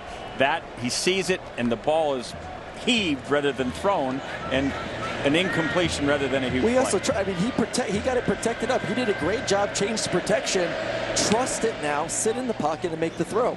And Jimbo Fisher doesn't have to use any of his timeouts. So 3 left. Paul lets this one bounce at the 20 with 1:47 showing on the clock before the half. Aggies have all 3 timeouts, trailing 14-3. Some mysteries can't be explained. Don't miss the premiere of Evil Thursday, 10/9 Central on CBS. Now that's a fun one. That's a fun one to read. I'll admit that. I liked you lowering your voice there a little bit. It was perfect. It was perfect. It was nice. It was really nice. It felt very evil. I was watching something on the screen, and then you started looking. I was like, what's going on over here? All right, let's dial up a clock drive. 3 timeouts. We're going to save 1 for the field goal. We're going to try to get ourselves down in there. If we get down there a little early, then we'll take a look for a touchdown. Cabote's in the backfield with Mon. Aggies went 3 and out on the last possession. On 1st and 10, time to throw. Mon, it is caught. Osmond wins the battle for the football with Igbenogany. We've been on these receivers about dropping passes. That's an errant throw by Mon right there, but great job. One-handed. It looks like he completes it as well. Great job to get the catch to move the chains. Wow. What a catch. On 1st and 10. Wanted the check down. Now he's going to tuck it and try to get outside. Trying to run away and just dumps it out. Big Cat Bryant. Marcavius is the one who put the pressure this time on Kellen Mond. He had Cameron Buckley wide open in the middle, but he was preoccupied watching some white shirts that were unblocked. It's tough, man. When those, hey, look at you see Buckley right there. Hey, I'm open. Hey, well, By the way, there's 4 guys in white jerseys trying to take my head off. So give me a break back here, buddy. That sounded like flashback. Yeah, still all the timeouts in his holster. Well, now you got to start thinking about Auburn getting a chance. Pressure. Screen, and it's almost picked off. Derek Brown had a paw on the football. Popo applying the pressure, and Derek Brown, I mean, he might have had a pick six. He sniffed it out. He saw the screen coming. Great job by him. You're going to see the back coming out of the backfield. He's going to settle, come out. He sniffs it out, says, hey, I'm going to get my 320-pound body in the way of you. And a D lineman's dream right there. D lineman's dream. And so now 3rd and 10, Auburn has the 2 timeouts. So factor that in for the Tigers. They may have a chance before the half. Kevin Steele not going to the theory of bend and don't break in 2-minute defense. Coming after Mond. Sherwood, the deep safety, 3rd and 10. Here they come again. Mond on 3rd and 10, and it is caught near midfield. Goes to Courtney Davis, the junior from Houston. 1:09. Clock stops temporarily after a gain of 18. So a little back shoulder fake. Great job putting a little bit of juice on this one. Not letting it hang up in the air, and then great job adjusting when the ball's in the air for the receiver. Under a minute, but 3 timeouts for the Aggies. Mond to Davis again. Left this one high, incomplete. Igbenogany in coverage.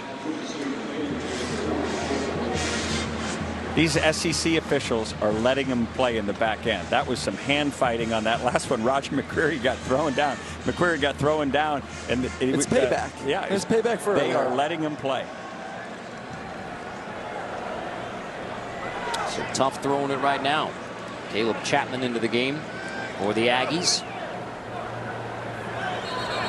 Just 12 rushing yards for Texas A&M. Here's an Auburn timeout to get set up. 54 seconds before the half. 14-3. Defensive timeout there for Auburn. Yeah, right now I think they the little bit miscommunication on the defensive side of the football. But for A&M, you need about 20 yards or so to feel good about a kick. Obviously, you want a touchdown, but if you can at least get 3 points before halftime to make this a 1-score game, you feel good, especially the way Auburn came out, guns blazing in the first quarter. And you get the ball to start the second half.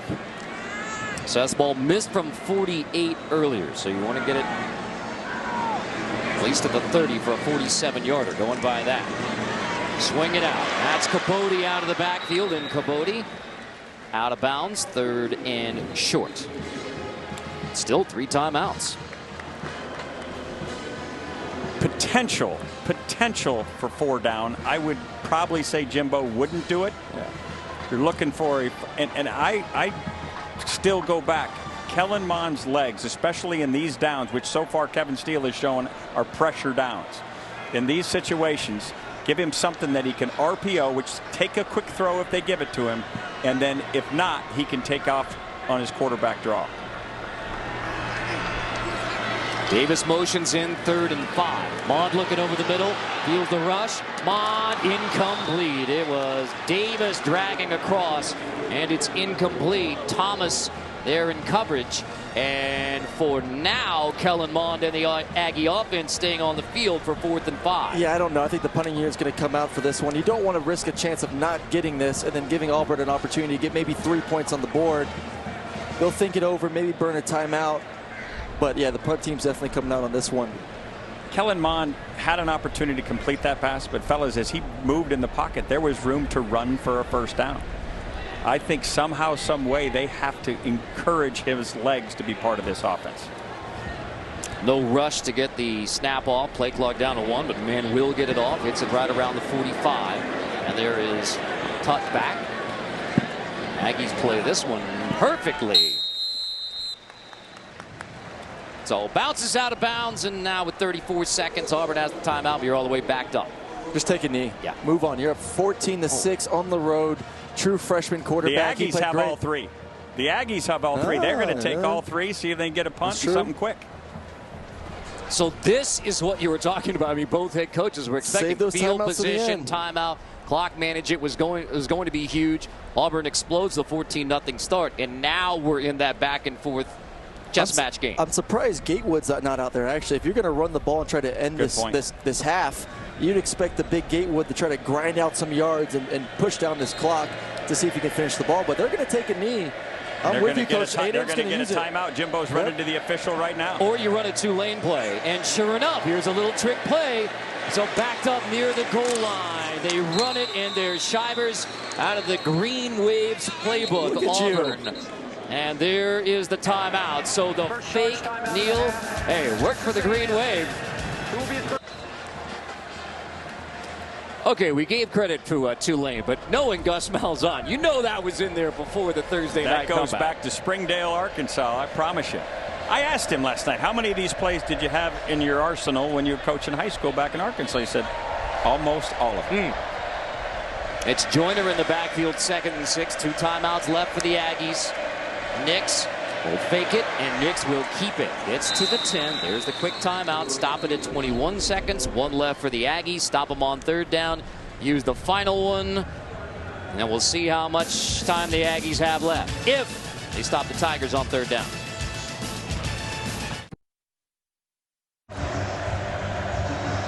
Rick, you talked about how these two programs can mirror each other at times under Jimbo and Gus, and there's the mirror image, both looking through these last seconds of the half. 2 head coaches that are play callers. This looks to try to get something that's extended right here. Some long developing play, try to get as much time off the clock as you can. Whitlow draw, Brown the first contact. Carper makes the stop. Timeout with 14 seconds, forcing Auburn to punt.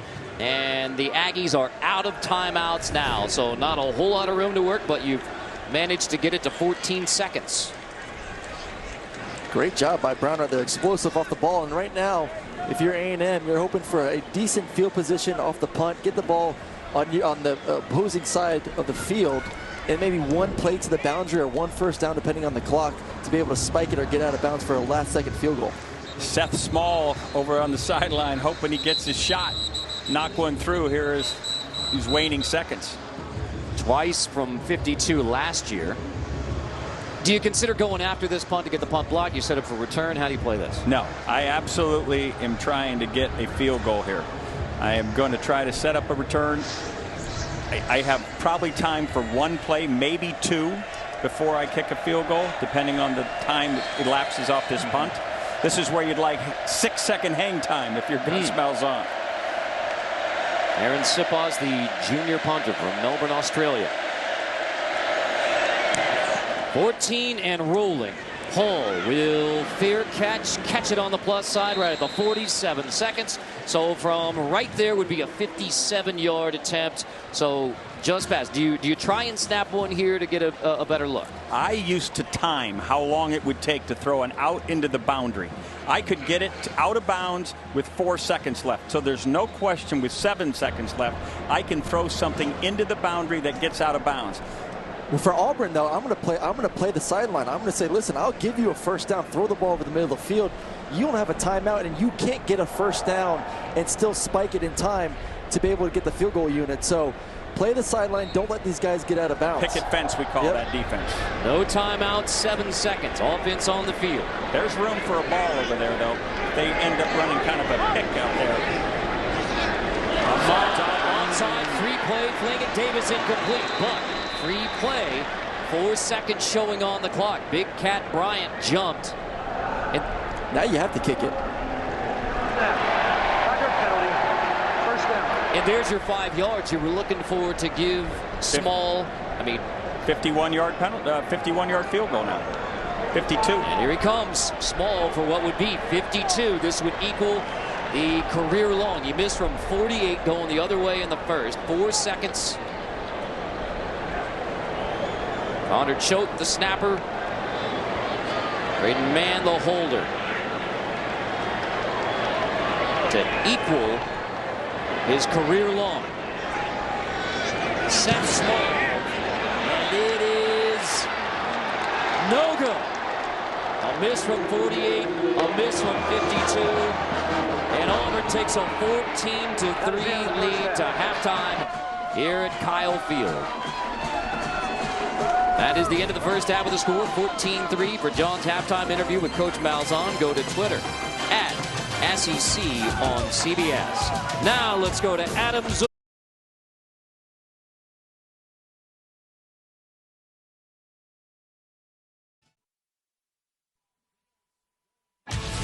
CBS Sports presents the Geico Halftime Report. Geico. 15 minutes could save you 15% or more on car insurance.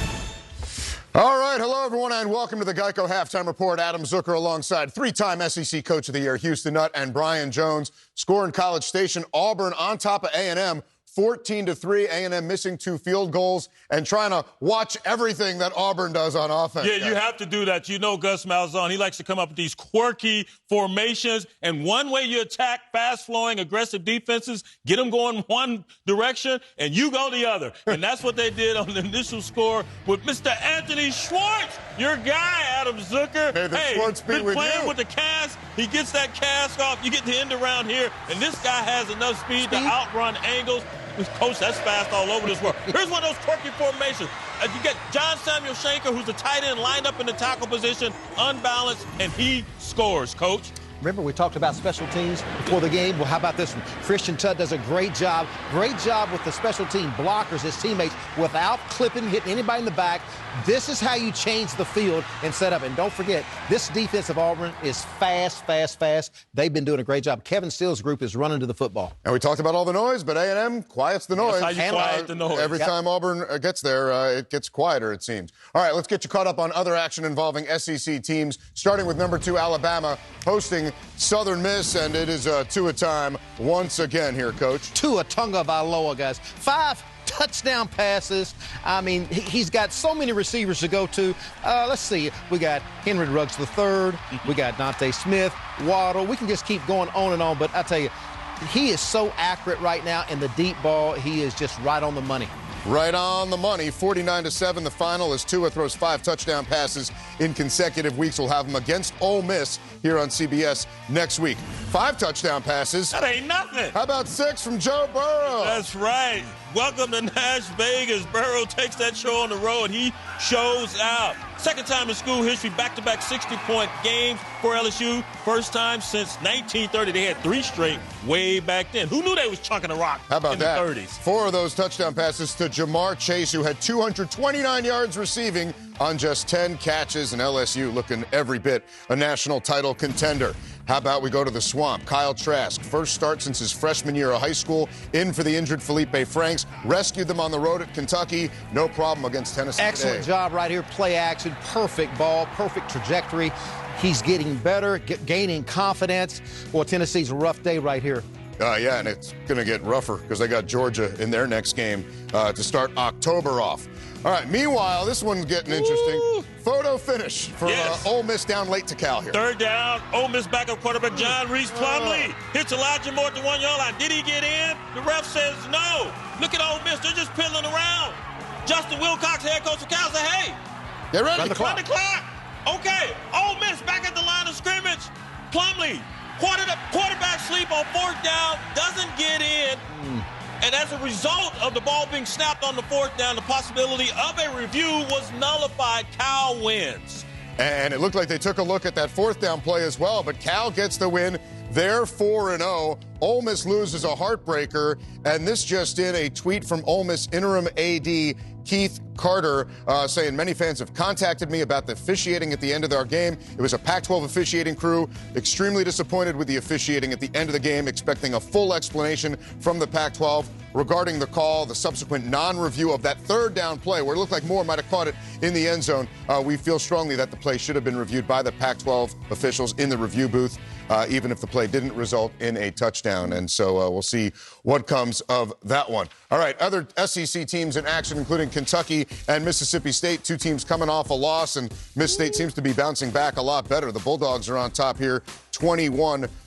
Kylan Hill getting into the end zone there, and Missouri is on top of South Carolina, 10-7, as the Gamecocks are at risk of slipping to 1-3. Now, a reminder tonight in prime time, Game 2 of our doubleheader, a top 10 showdown as number 7 Notre Dame makes its first trip to Athens to take on number 3 Georgia. BJ, players to watch here. Well, I'm going to look at Ian Book. You know, he was the leading rusher a week ago. We know he can throw it. He's energized his offense since he took over a season ago. But if he's the leading rusher tonight, Notre Dame is going to be in trouble. Some elite playmakers have to step up and affect change down the field, and I just don't know who they are right now. For me, it's Jake Fromm. He's been executing at a very high level. 0 interceptions, which is so important. Does a good job. Outstanding. And watch when he throws it to George Pickens. That guy is a freshman making catches. We're going to update you on what's happening elsewhere in college football when the Geico Halftime Report continues. Home Depot SEC on CBS is sponsored by Nissan. Rocket Mortgage by Quicken Loans. Zaxby's. And by Geico.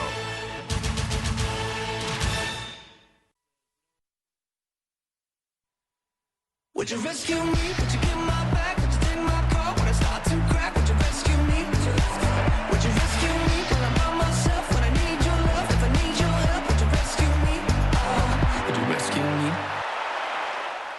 All right, welcome back to the Geico Halftime Report. A reminder over on CBS Sports Network right now, it's Wyoming against Tulsa, and in late night, San Diego State hosting Utah State. As we go back to the scoreboard on our highlight blitz and the Big Ten opener for these two, Houston, it was a clinic. It's all Jonathan Taylor, 9th career game with 200-plus rushing yards. Look at him go. Speed, real speed, guys. Powers and counters all day long, downhill. And just a devastating loss for Michigan. It was 35-0 before it was 35-14, and they've now lost. Working for him. They've lost 15 straight on the road against top 15 teams. Meanwhile, at Ohio State, a moment of silence for Ohio State running back and 1955 Heisman Trophy winner Howard Hopalong Cassidy passed away.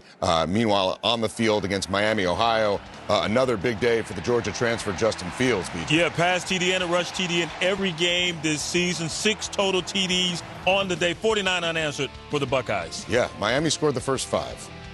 6 total touchdowns for Fields. They go to Nebraska next week. And meanwhile, UCF, after they crushed Stanford at home and started to get that playoff buzz again, Houston, they went to Pittsburgh. Special teams, guys. Here we go. Pitt blocks the punt. UCF punt. Ball's returned by Wendell Davis for the touchdown. And UCF has now scored 10 to make it a 21-10 game at the half. A reminder, the NFL on CBS kicks off tomorrow with a doubleheader. Most will see the Ravens and Chiefs, followed by the Saints and Seahawks. It all gets started at noon Eastern with the NFL Today and the latest on Antonio Brown. Thank you for watching the Geico Halftime Report. Coming up, the second half of Auburn and Texas A&M. CBS Sports presents the Geico Halftime Report. Geico. 15 minutes could save you 15% or more on car insurance.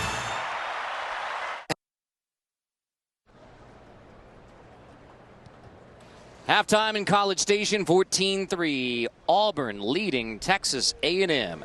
Each week we're celebrating college football's 150th anniversary with a taste of tradition presented by Sonic. Today we look back at the Bowl Championship Series, better known as the BCS. For 16 seasons beginning in 1998, a BCS champion crown. Blue Bloods thrive, but the SEC would dominate, winning 9 national titles, the most of any conference. Florida State took home 2 titles, the second of their wins coming against Auburn, and the final BCS championship game led by head coach Jimbo Fisher, the last head coach to hoist the trophy. A taste of tradition presented by Sonic. The second half from Aggieland coming up. Let it fly. In the SEC, there's a deep pattern in these things we do that our grandparents still do. Let it fly. To the outside world, it's an uncommon rhapsody for all eternity. No rhyme, no reason. Let it fly. Do we do what others do? No. And we do it more.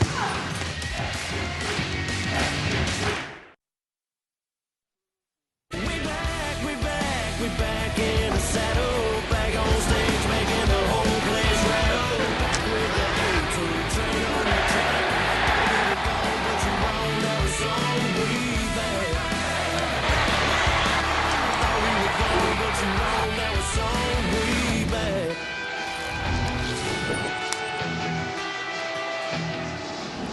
We back in College Station like it's gone for the previous trips for Auburn under Gus Malzahn. Good for the Tigers, 14-3 with John Schriffen, Aaron Murray, Rick Neuheisel, I'm Carter Blackburn, and clearly the 14-0 start for Auburn has held up thus far. Well, other than the long reverse by Schwartz, it has been a defensive-dominated game, and I think the quarterbacks have to get involved. Right now, the running backs combined, 0 yards. That's amazing. Let's not forget, they're going against two very good defenses. We talk about the fronts, but what's most impressed me is the secondaries. These guys are willing to put their hat in there and make some tackles. All right, let's take a look at the first half stats and look at the rush yards for Texas A&M. After last season, the Auburn only rushed for 19 against the Aggies. In the first half, just 12 for Texas A&M against Auburn. And the time of possession battle goes the Aggies' way. That's big for Jimbo Fisher's offense, but the biggest number, 14-3 Auburn at the half.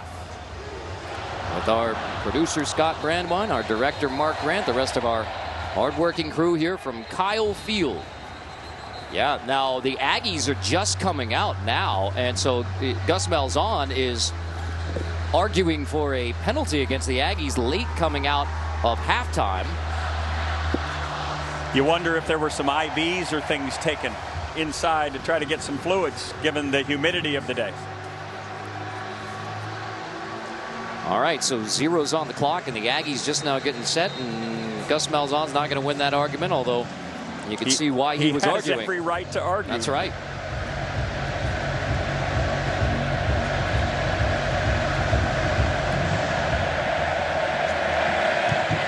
Texas A&M won the toss and deferred to the second half. Smith will let it bounce, and it will be a touchback. So the Aggies will have it at the 25-yard line. Well, the big question mark was, would Derek Brown play today? He's not just played, he has been a monster presence in the middle for the Tigers. He looks healthy out there. You see him right now, big, physical, defensive lineman, not only in the run game, but just swallowing up quarterbacks back there in the backfield as well. Almost a little dream, like my boy Rick said, almost a dream for a defensive lineman to pick a ball off right there.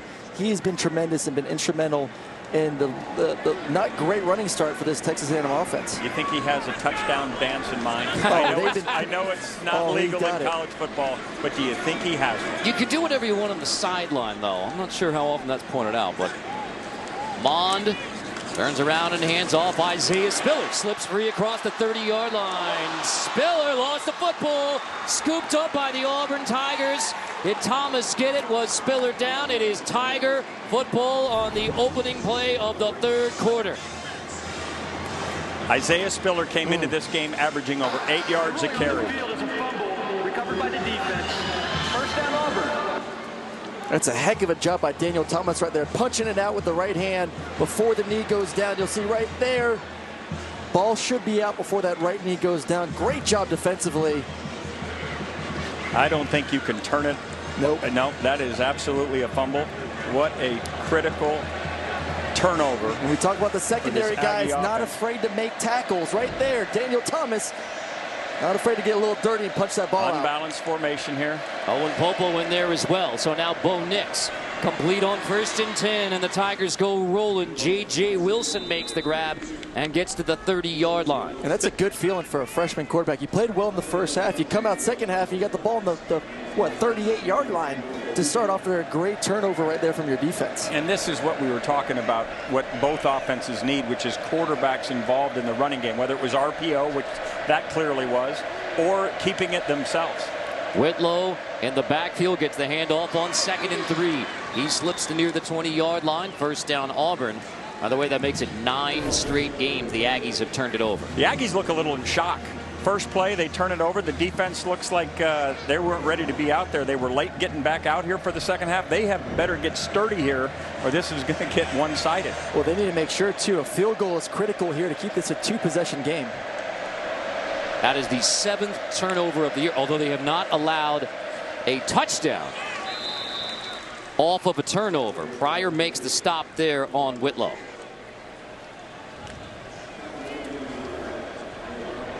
Safety coming downhill, always part of the run fits. Again, Mike Elko they went from 62nd in the country yards per game rushing down to 2nd last year. That's hard to do in 1 year. Whitlow will take the direct snap on 2nd and 9. So that is Nix in motion, and now Nix will motion behind the center. Nix takes it 2nd and 9.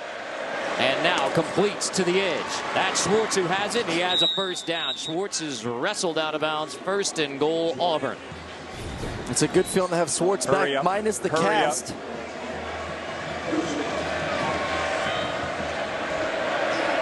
Whitlow in the backfield with Nix on first and goal. And here's Bo Nix on the edge. He pulls it, and he's dropped. Buddy Johnson tracks him down. Second and goal. There is a flag down. Probably an illegal formation for Auburn. Look at formation. 5 men in the backfield. Offense. 5-yard penalty. First down. Sometimes you hurry so much, you put yourself in harm's way. But this is part of Gus Malzahn's strategy. He gets down in the red zone. He's got these all kinds of gadget plays. He's got all sorts of sugar huddles. He is a strategist and then some when it comes to trickeration, as they say.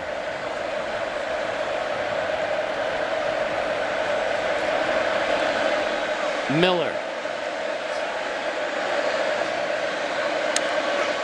Miller's in the backfield. Here's Bo Nix. Takes it inside the 10. So the Aggie defense has helped their offense out after all of those turnovers, just giving up the 3 points. Just that field goal, haven't given up a touchdown off the turnover. Well, that's a great job, but it's a red zone defense. Everything down here gets condensed for all quarterbacks. You got to be accurate. You got to be able to run the football. And right now, you have to feel good getting 3 points. Don't try to force it. If I'm Bo Nix at any of these passes, you get an opportunity. A check down's a great thing. And then, like Rick always keeps saying, use your legs to create if people want to match up in the back end. Nix, second and goal. Slant, caught, touchdown, Seth Williams.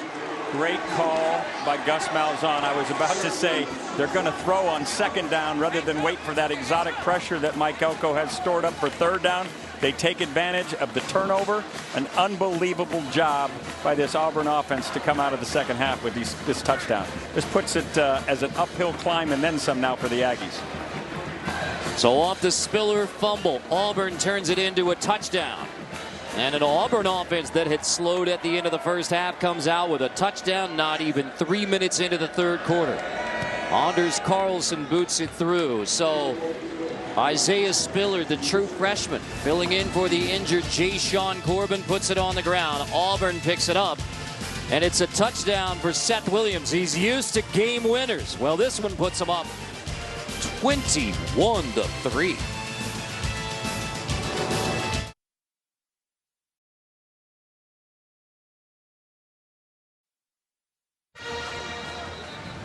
Bo Nix a perfect 3 for 3 on that drive. Had only 4 completions in the first half, but he was terrific, including the touchdown pass. It's a great job. You're going to get one-on-one slants on the outside by both receivers. And then Seth Williams gets matched up, and Bo Nix does a great job. But the coach said when he's in rhythm with his feet, he's a very accurate passer. You see that there, one step, get on that back foot, transfer the weight, deliver the strike for the touchdown. It's a great play call by Gus to take the throw on second down, knowing that Elko was going to have all that fireworks coming for him on third down. Give him a vanilla picture, things that he's been working on all through training camp and early in the season. He takes full advantage. Williams had the game-winning touchdown last year to beat Texas A&M, had the game-winning touchdown versus Oregon. Yeah, he's kind of a big-time player, isn't he? Yeah, so that's now 7 career touchdown catches, 2 of them game winners. Squib kick, and it will sail out of bounds. So bring it to the 35. Kick out of bounds by Anders Carlson.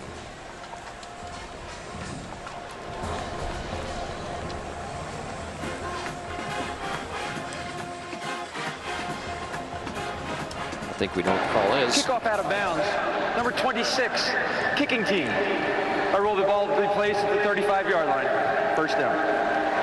Amazon Music brings you today's Scholar Athletes. Amazon Music is showing their commitment to the investment of our future by donating $1,000 to Auburn and Texas A&M's General Scholarship Funds. Jack Driscoll and number 12, Braden White. That is a big deal around here.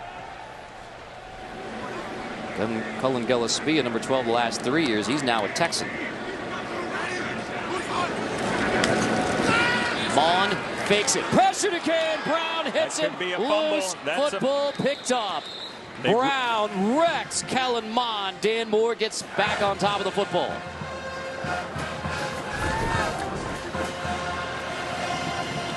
Jimbo needs to stay patient here, but clearly they have to have other answers than just standing 6-7 yards deep in the pocket. This front is formidable, and this offensive line is inexperienced. Nobody has answers for Derek Brown right now. No, we haven't seen much of the RPO with the quarterback draw involved. That's something we've seen a ton from this offense the past 2 years. Been very limited so far. Jacob Capote in the backfield, 2nd and 15. Auburn show pressure from Britt. Mond pressured again, and he goes down again. Brown lays the last hand on him, but Truesdell gets it. So another sack. Let's check in with John Triffin. Well, I spoke with both head coaches at the half. Let's first start with Auburn's Gus Malzahn. He is happy with the way his defense has played. They stuck with the game plan, shut down the run, make Kellen Mond beat them. As for Texas A&M, I asked Jimbo Fisher. He didn't have much time coming out of the break to talk, but I said, how do you get this offense going? He said, we have to run the ball. But now down another score. Let's see if they can stick with that. Back-to-back sacks puts you in 3rd and 20, and the Auburn defensive line is dominating the Aggies up front. Nothing like playing against pass. If you're a defensive lineman, you get to pin your ears back, you get to have all these games. They didn't get this one off. Delay a game. Wow. Yeah, this is a disaster if you're Jimbo Fisher. And delay game. Offense. 5-yard penalty. 3rd down. I think right now your play call has to be some sort of draw, quarterback draw, running back draw, screen pass. Chances of getting this are slim. The chances of you trying to get it and some turnover happening, whether a sack in the pocket or an interception, are a little bit higher. Play this safe. Don't try to give Auburn momentum. Like I said, once again, having your quarterback hold it in the pocket and possibly take a sack. And Kevin Steele knows it, so he's backing up. They're playing the Tampa 2, already predetermined Tampa 2. Another flag down motion. I mean, I guess if there's any silver lining right now. 73, offense, 5-yard penalty, 3rd down. This is what Jordan Harris sounded like last year when the Aggies were dominating. Now, that was up 10, and then Auburn comes back to win it in the end. But if you're an Aggie fan, down by 18 right now, at least last year's game, and there's a history of wild finishes. This is where the players. This is where the players have to get a hold of it. The leaders on this team have to say, we have to concentrate. We got to get ourselves organized so we can play our best football. 3rd and 30, handed off. Capote. Blockers ahead, so Capote gets back out across the 35-yard line, still well short, and now you bring the punt unit on. I mean, that's a gain of 22, but because of the back-to-back sacks and the penalties, no shot. I understand defensively how you want to sit back and kind of keep everything in front of you, don't give up the 1st down, but you also want to play field position a little bit. Now you give up that big run, and with a great punter and man back there, then your offense may be pinned inside the 20-yard line. So I don't know. I don't know what your thoughts are, Coach, but I would rather have a 4-man front and at least protect against a draw like that. Yeah, you want the ball back as the head coach, but tomorrow in film, hey, why are we giving up 20? Yep. Man hits it. Tutt is back. Sails into the end zone again, so Man got too much of it. Chippy in the punt game as well. That's a 63-yard punt, but into the end zone. Touchback. Aggies in trouble.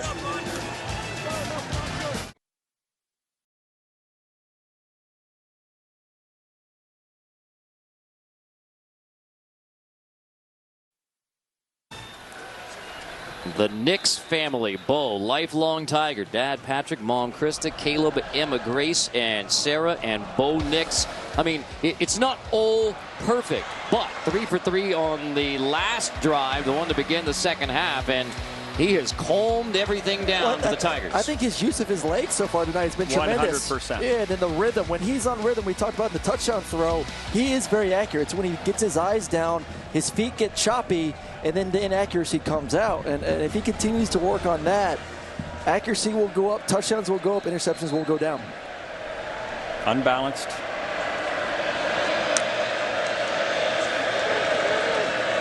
Nix on the roll, complete.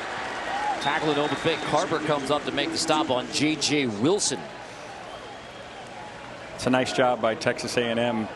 Everybody doing their job, staying with their guys, not getting their eyes in bad places. It's probably about the 5th time Auburn's run that play. Just a little play action, get the running back or fullback into the flat, or your tight end and have 2 outside blockers. Great job staying home there for defense.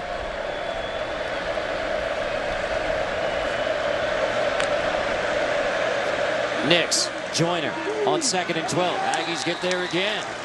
Drop him again.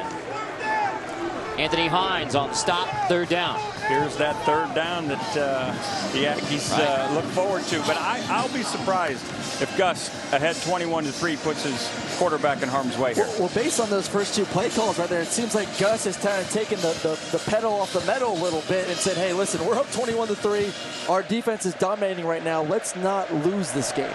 I don't know how I feel about that. You're moving the ball pretty well.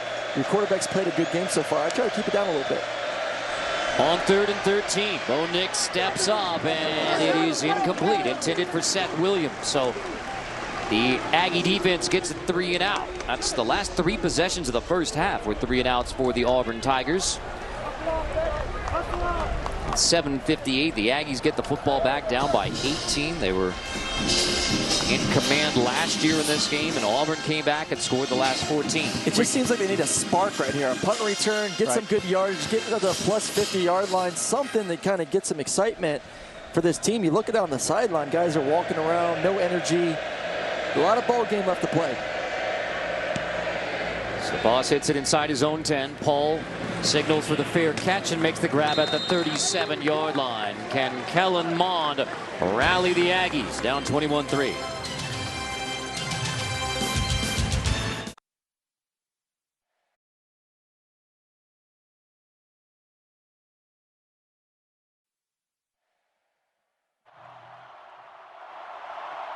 $56-yarder. It's got, no, does not have the leg. And Chris Davis takes it in the back of the end zone. He'll run it out to the 10, 15, 20, 25, 30, 35, 40, 45, 50, 45. There goes Davis. Oh, my God. Davis is going to run it all the way back. Auburn's going to win the football game. Auburn's going to win the football game. This is still difficult for all of us who knew Rod and wife Paula Bramblett. Really everyone around college football to see the Auburn Tigers and realize that you're talking about the late Rod Bramblett and the late Paula Bramblett. But here we are.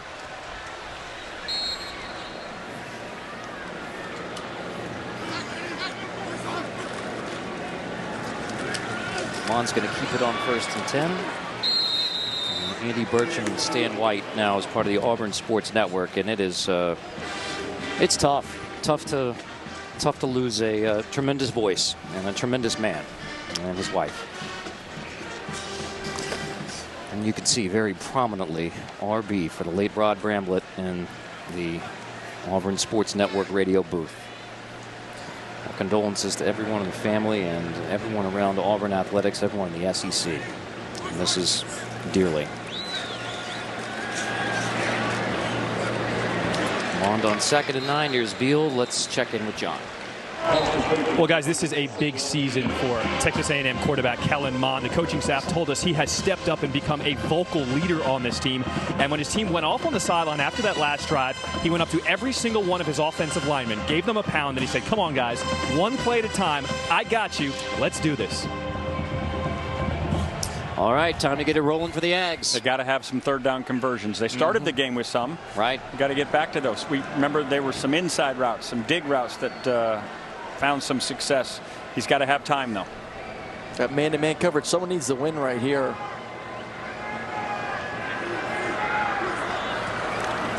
Mond on 3rd and 9, heavy pressure, releases, and it is incomplete. And there is no flag, despite the protestations of the 12th man, Aaron Murray and Rick Neuheisel. Rick's up here throwing his own flag, his imaginary flag, saying, what's going on here? Jimbo's feeling the same way. We're going to see right here, at least they've been consistent. That's the one thing. If you're not going to call it, then don't call it the entire game. A lot of hands up. Roger McCreary. He's just pushing him down. If this were a burglar, we'd find him because fingerprints were everywhere. You're going NCIS College Station. I'm just telling you, that is amazing that that's getting let go. And so, man, it was had a inauspicious day today for the Aggies. Line drive kick. There is a flag down. Tutt lets it roll, picks it up inside the 10. Tutt will be dragged down at the 9, but now we will check the flag. And boy, there's I mean, it's been some rugby scrum. It looks like football 150 years ago on some of these punt plays, including Braden White.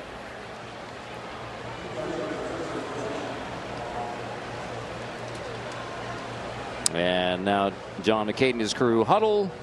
Boy, more bad news for the Aggies. Probably going to ask him to punt it again. You would think. I mean, yeah. Ball at the. Well, they go formation, 5 men in the backfield on the kicking team. The 5-yard penalty would be enforced from the previous spot. 4th down. So they will kick again. You know, Braden Mann is a wonderful student, a wonderful punter, but he's having a tough day. He had that line drive that got returned for over 20 yards. He's kicked 2 balls that could have pinned him down, as this last one did, but knocked him into the end zone, which gives Auburn the ball out at the 20. Punter is such a critical position on every team. It's such a field position weapon. Especially when your defense get 3 and outs. If you're able to pin someone back and get a 3 and out, then, which their defense is very capable of doing that, then your offense is able to get the ball back. So we'll see if he can make up for it right here. Get a nice little ball inside the 20-yard line. The FBS record 51. Net was 45 last year. Have another flag down. Wow. And so stop this one, and this is now getting to be wheels off territory for the Aggies. I mean, back-to-back sacks. This is how you get the boo birds, guys. You don't look organized. 4th down. And you're the home team. It's not like you're on the road right here. I feel it may be the flags and the officials they're upset with, but still, clearly, nobody's happy right now if you're in maroon. I wouldn't be happy if I was man either. That's the best punt of the night. Yeah, That's the best punt of today right there. Right. Right there. Right. Remember, you had the last offensive possession, the sacks, the penalties, and now back-to-back on the special teams on the punt. Clock operator, please put 6. Not to mention being late for second half. Right, exactly, and which could have been flagged. Well, let's not forget right here, these first 2 punts that he just punted away. 6:20 correction. 6:21. 6:21. Both punts were inside the 10-yard line. So now all of a sudden we'll see. That ball was on the 9. We'll see where this one ends up. First one 9. I think the first one was about 8, 9-yard line tackled as well. So we'll see how many yards they lose. Let's try it again.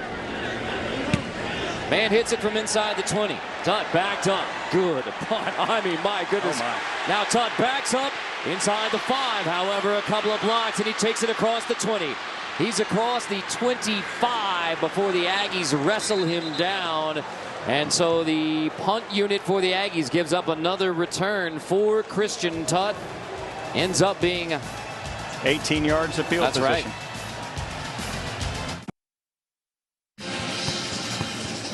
A bigger piece of sky over Kyle Field, Aggie land here in College Station, Texas. A bigger piece of sky over Kyle Field, Aggie land here in College Station, Texas, the home of the 12th man. 21-3 Auburn on A&M. Let's take a look at the GMC game changer, and this indeed was a big one from Anthony Schwartz, 57 yards. And it's a great job by Bo Nix, getting a little dirty as well to set up this big touchdown run to get going. We knew they were going to have to be creative in the run game, whether it's jet sweeps, reverses, gap scheme, zone scheme, continue to mix it up. They're going to have to do the same thing the rest of this game. Lose an edge, pay a price. That's just the adage in football.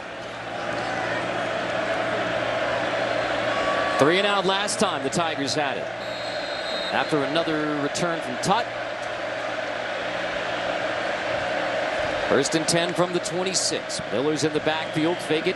Nix trying to roll out. Aggies were ready, had to contain that time, and Nix is dropped for a loss. Loss of 1. Charles Oliver gets the tackle for loss. Guys, the Aggies have 4 penalties this half for 20 yards. They've had 2 negative plays, but they're still in this game down 21-3. Do you know that national championship game what the score was? Jimbo Fisher and Florida State behind Auburn? 21-3. So, what you're telling the Aggie fans you're saying there's a chance. You're saying there's a chance, Coach. Here's a flea flicker. They ran it last week. Nix heaving long, and they just missed it this time. Eli Stowe. I thought third time was going to be the charm for Bo there. Just once again, a little overthrow. That's the third one. Missed the post route, missed a little dig and go, and then the flea flicker right there. Inspector Gadget up to his tricks. He's got another one. And he's got a home run. Airtime, baby, airtime. When you got a receiver going against a safety, air time. Let your receiver just continue to run down the field. He's going to beat him. So put some air under the football and let him run underneath it. Nix, 3rd and 11. Screen. Williams has it. Williams blockers ahead, and he appears to have enough for the first down. Actually, they marked his knee down early. They marked his knee down. Well, now they've moved the spot. Yes, they have. The perfect play call. Little corner cat blitz on the outside. You'll see the corner flash right there. You got 3 offensive linemen for 1 safety coming over. Amazingly, just the second 3rd down conversion of this game for Auburn. They've dominated 21 points on the board, and that's their second 3rd down conversion. Nix pulls it, tosses it. On the run pass option, that's Eli Stove on the edge across the 50-yard line into Aggie territory again. Carper stops him after a gain of 17. The most impressive thing on that was their 2 outside receivers right there not blocking down the field before the ball was caught. Charles Oliver, the nickel for Texas A&M, was trying to keep outside. You can see him on the edge here. There's an injured Aggie. We'll check on him when we come back.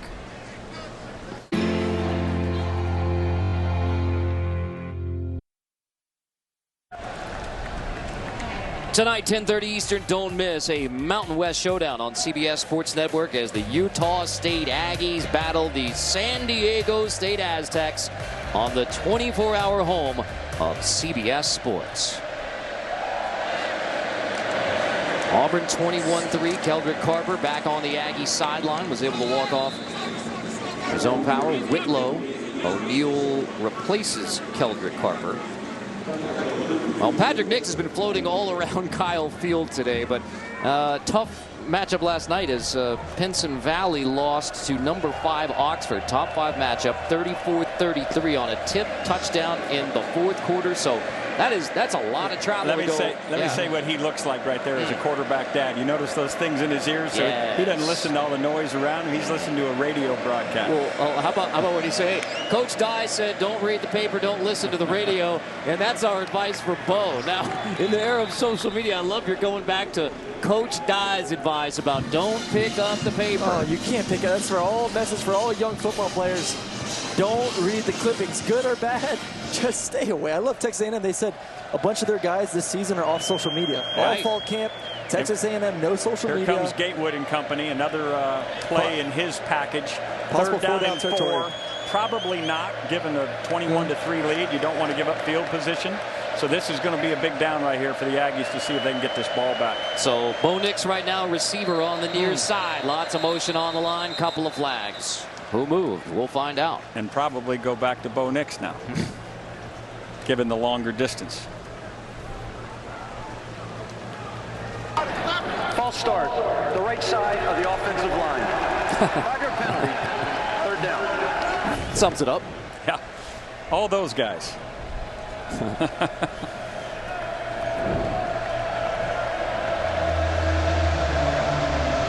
Gatewood back to the sideline. 3rd and 9. Exactly what Gus said we have to stay away from, and he has a coaching point there for Joey Gatewood. This is last time on 3rd and long we saw them get it out of his hand quickly. Look for another type of play in that category so he doesn't have to deal with an exotic pass rush. Keldrick Carper back in the game for the Aggies. Went down a couple snaps ago. Nix, 3rd and 9. He's chased, tosses back, incomplete, looking for Stove. But it's incomplete. 4th down coming. The Aggies down by 18, but they'll get the football back. They had dialed up a screen, trying to get it out of his hands, but the Aggies played it really well. Great A-gap pressure, which is always the hardest on a young quarterback, Aaron. That double-A pressure is always a pain because you don't know how to protect it most of the time. You don't know who's coming. Usually for this A&M defense, you look at it enough. Usually the side opposite of the center in zone coverage, that guy will go. Right there, a little bit man, so both guys decide to come on the blitz. Great job for the defense.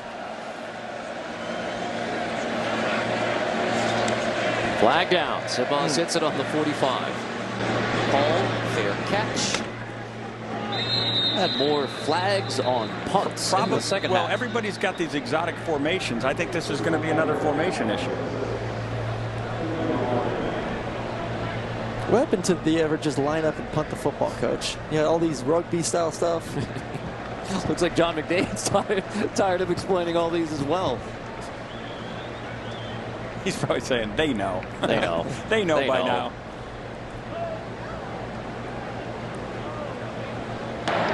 Legal formation on the kicking team. 5 men in the backfield.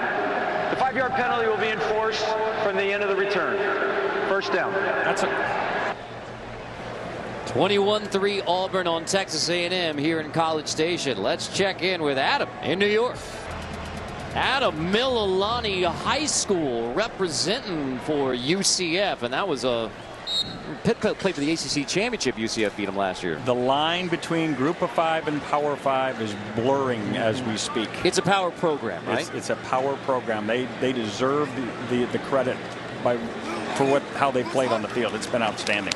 On 1st and 10, complete. Osborne wrestled down as soon as he grabs it. There's Igbenogany on the stop. Gain of 8. So 1 fumble, 2 3-and-outs for the Aggies. It started with the Spiller fumble. Auburn turned that into a touchdown. And the Aggie offense hoping something comes together here near the end of the third. Well, they haven't been successful on first down. Exactly. It's been second and long, third and long situations where this D-line's been able to pin their ears back and come after the quarterback. So positive gain on first down this time. Sets them up for 2nd and 3. Hand it off. Nothing much doing there. Another good push. Cabote dropped by KJ Britt this time.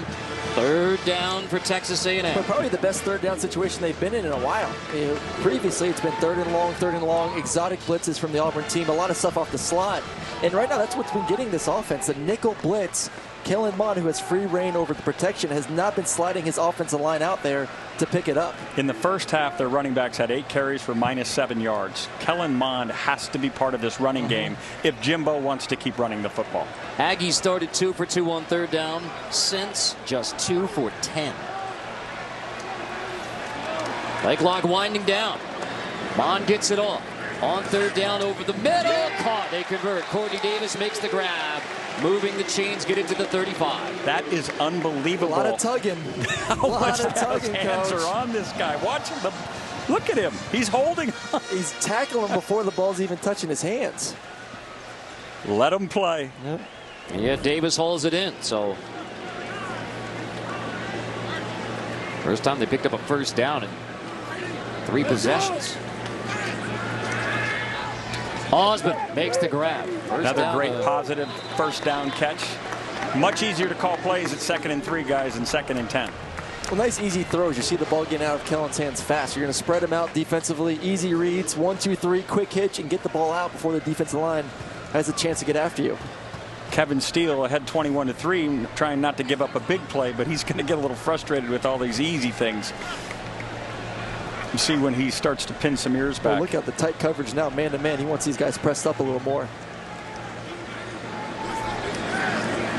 On 2nd and 3, Mond feeling the heat from Derek Brown. Throws complete to the outside. There's Osborne again. So now the Aggies moving it out to midfield in the closing seconds of the 3rd quarter.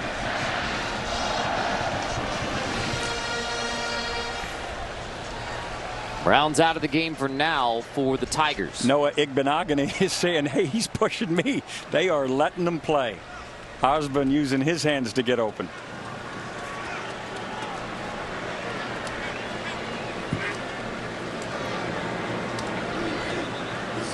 From the 50 on first down, pressure off the edge. Mond gets rid of it. There's the flag. Big Cat Bryant was offsides. So free play, 5 yards. Offside. Number 1. Defense into neutral zone at the snap. 5-yard penalty. First down. Up at the top right here, just a little early. I mean, yeah, Kellen, get the ball to your hands, man. As soon as that happens, who cares about the free play? Protect the body. Get the referees are supposed to blow the whistle if they think it's a disaster impending. Well, luckily for Mond and everybody else, no disaster, and you just get 1st and 5. 12 seconds. Pressure coming again. Mond, Osborne again has it inside the 35. Jump ball against Igbenogany. Move the chains. That's a gain of 13. So the Aggies down 21-3. I'm going to say, if they're going to keep playing man-to-man coverage on the outside, Osmond's going to have to continue to win these matchups here in the fourth quarter. And don't forget quarterback draw. Well, Kellen Mond, leadership. He says he's not vocal, but he's trying to get vocal now. CBS Sports coverage of the Home Depot SEC on CBS will continue after this message and a word from your local station. We have reached the fourth quarter in Aggie land. Auburn with a 21-3 lead on Texas A&M. Don't forget, later in the game, the play of the game presented by Jersey Mike's Subs. And the Aggies are hoping that it comes here in the fourth quarter. 21-3. Mond with Cabote in the backfield. He's 5 for 5 on this drive. Kellen Mond.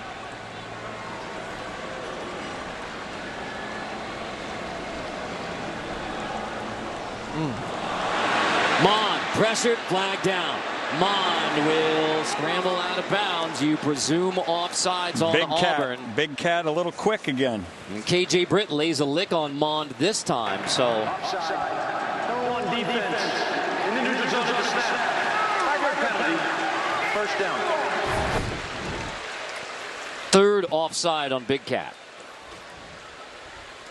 You wonder if it's a hard count or if he's seeing the ball, the center's hand flinching. It's just excitement. Usually you see a tight end for this offense or a running back in a chipping position. He sees, hey, I'm one-on-one. Finally, with a tackle, right tackle here. Let me get off on it. How can the Aggies take advantage? Mond on the roll on 1st and 5. Backs up, delivers, and it is incomplete. Mond looking for Buckley dragging over the middle, and McCreary there in coverage. As Jimbo Fisher organizes the rest of the game, probably thinking 4 possessions, including this one. 3 others after this is what he can count on. You're 3 scores behind. So as much as you'd love a touchdown here, you have to get points on the board here as you get inside the 30.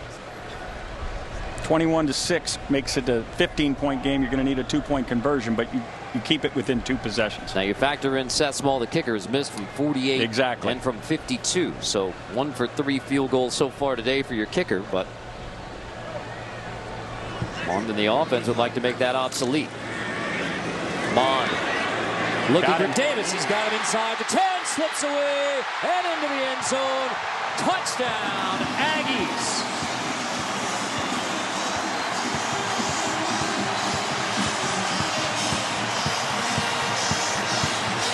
A 27-yard touchdown strike. Smoke Monday, who missed the first half, missed the tackle.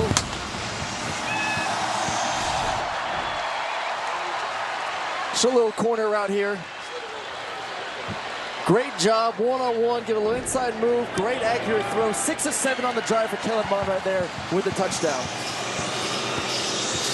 Small's PAT is good, so the Aggies in the fourth quarter finally in the end zone. Gig'em.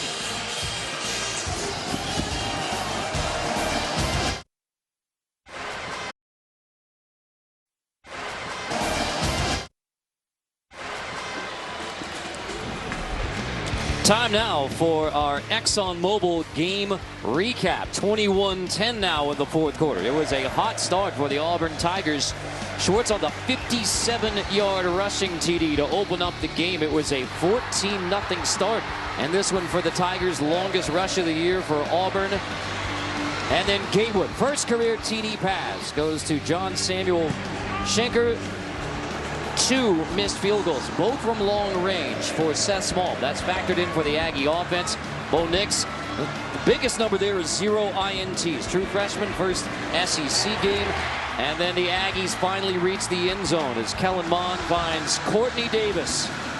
So from down 21-3 in the second half, after Auburn came back to beat the Aggies last year, can Kellen Mond and Texas A&M flip that script? And remember the wild ending in that one where the game was over and then it wasn't, and one more snap and a fumble to wrap it up. And that was the first time either of these teams had won at home since the two became brethren in the SEC West. So Gus Malzahn undefeated here in College Station. and his 8th-ranked Auburn Tigers. We began the day asking whether the Tigers or the Aggies could be contenders this year in the SEC West. It would be a major statement now for either one. Igbenogany from the goal line.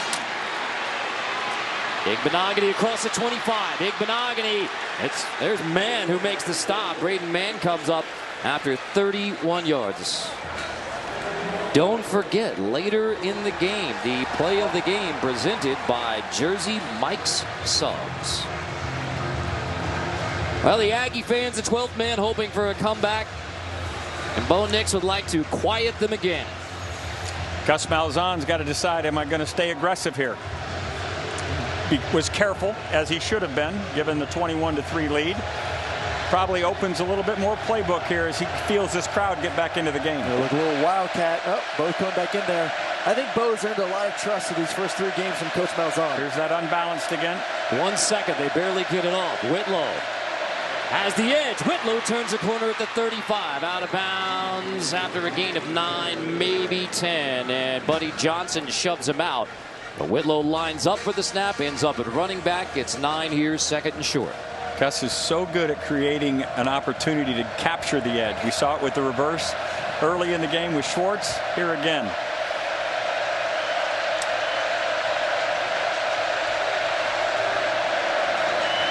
Well, he has handled all of this so well. And now in the 4th, Aggies trying to make the true freshman uncomfortable at last. Whitlow on the left side has enough for the first down. The push. Michael Clemens makes the stop. First down, Auburn. If you're going to have a 5-man box right there, don't bring a safety down or have a nickel support. They're going to continue to run this football. And we have another Aggie down. The rush yards were imbalanced last year in favor of the Aggies. It's Bobby Brown III, the sophomore defensive tackle from Arlington, Texas, who has played well today. Down on the field for now for the Aggies. With 102,000 plus here at Kyle Field, Bobby Brown III, the injured Aggie, the sophomore from Arlington, Texas, Lamar High School, helped by the training staff off to the sideline and into the injury tent. John will provide us an update if there is one on Bobby Brown III. So Jaden Peavy, the junior, takes over. Didn't play versus Lamar, Jaden Peavy, so he's back in and healthy for this critical defensive possession for the Aggies. Nix toss. That's Whitlow on the right side. Blockers on the edge. Whitlow gets to near the 50. Buddy Johnson makes the stop. Gets to the 49, in fact. Gain of 7. You love the play call by Gus. Play before, a little inside zone going to the left. All of a sudden, you saw that backside Will linebacker want to go in there and make a play. He gets out of position. You get on the outside and make this a 2nd and 3.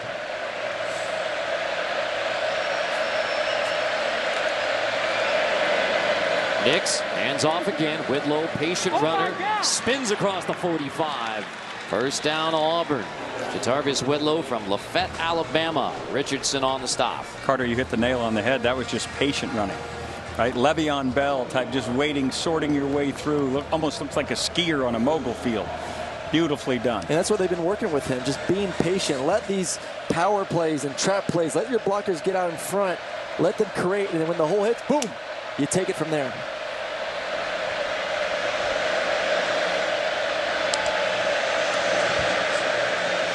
Whitlow, middle of the line, no gain. Aggies stop him in the middle. Whitlow, gonna make sure Whitlow didn't lose the football again. He is down, so 2nd down. Tuesday on CBS, Ziva is back on the season premiere of television's #1 drama, NCIS. Tuesday, 8, 7 Central on CBS. Whitlow comes out. Sugar Hill time. Fire alarm. I always said he'd bring 6 or 8 of these a game. Rick said yesterday they're fun. Gus Malzahn said, yeah, they're fun if they work. Otherwise, not so much. Here's a toss. Shivers inside the 40. Well, this fire alarm works pretty well. Carper finally makes the stop after they hide Shivers. That is a great open field tackle by Kelrick Carper. That was brilliant. Shivers is a nifty back. He had a 2-way go on him, and he got him wrapped up. Gives him a chance for a 3rd down stop here. Whitlow back in the game for 3rd and 5.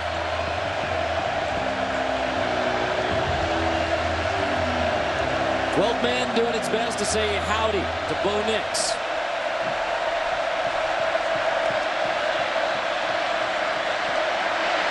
Zips it complete. Williams has it on 3rd and 5 at the 31st down. What a throw. I tell you what, Bo grew up a little bit right there. He seen him go to the right. 100%. He's not there. Then he had the knowledge to go, okay, right? Oh, not there. Nope, I don't like it. Boom. Come back. I got my backside in route coming in. Accurate throw. That's a big time play for a kid that's only on his 4th start. And a brilliantly designed route. So as the receiver was coming into his eyes, so he'd already seen the traffic in front. And very patient by that receiver as well. The umpire, Tom Quick, made a nice move as well to get out of the way. Whitlow rolling to near the 20 as we check in.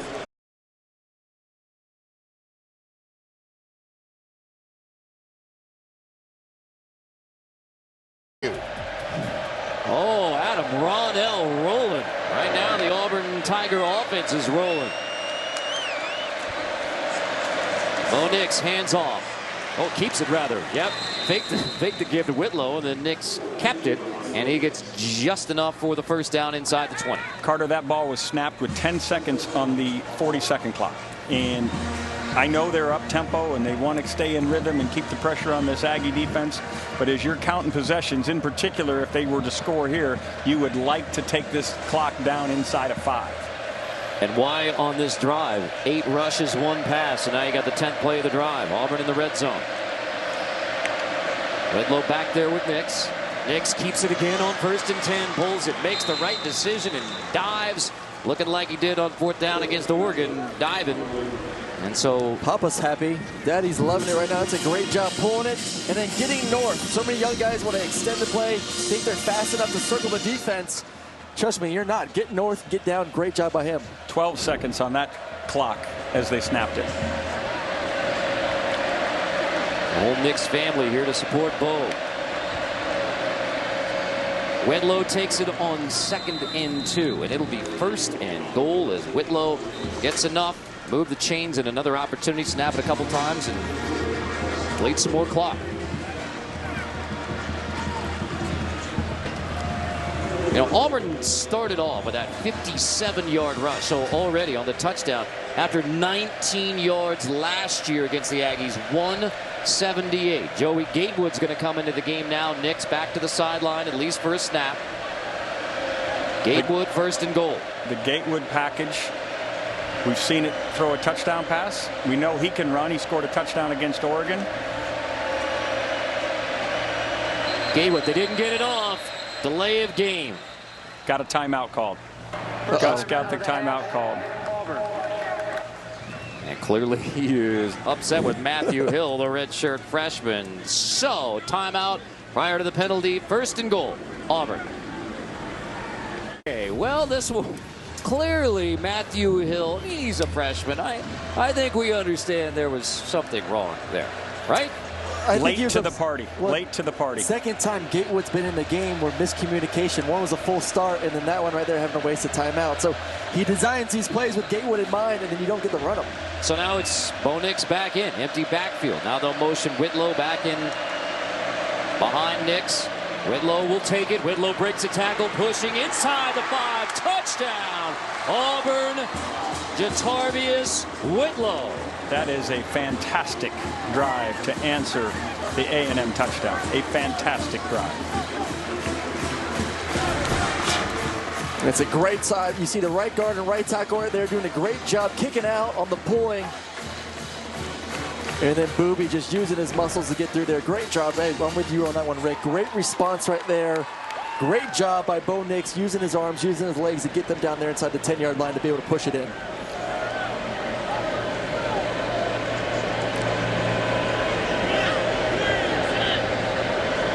Carlson for the PAT. Not only a touchdown drive for the Auburn Tigers, they use up over 6 minutes of clock, and Whitlow's into the end zone.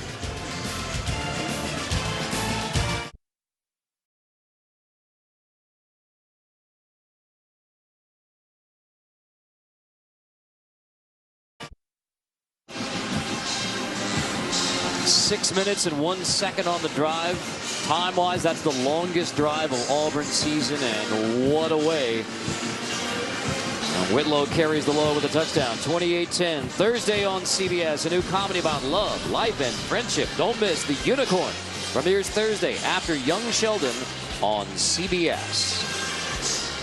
Well, that was exactly what the Auburn Tigers needed. Take command of this game back after the touchdown for Kellen Mond. So 8:27. It's going to be desperation time for the Aggies. 3 possessions, you're 3 scores down. You have to be in clock offense now. And if you think about their last touchdown drive, it was almost all path, but it's going to have to be at the line of scrimmage now to get themselves a chance to get back into this ball game. Nia Smith is back. Smith will let it sail into the end zone, touch back to the 25-yard line.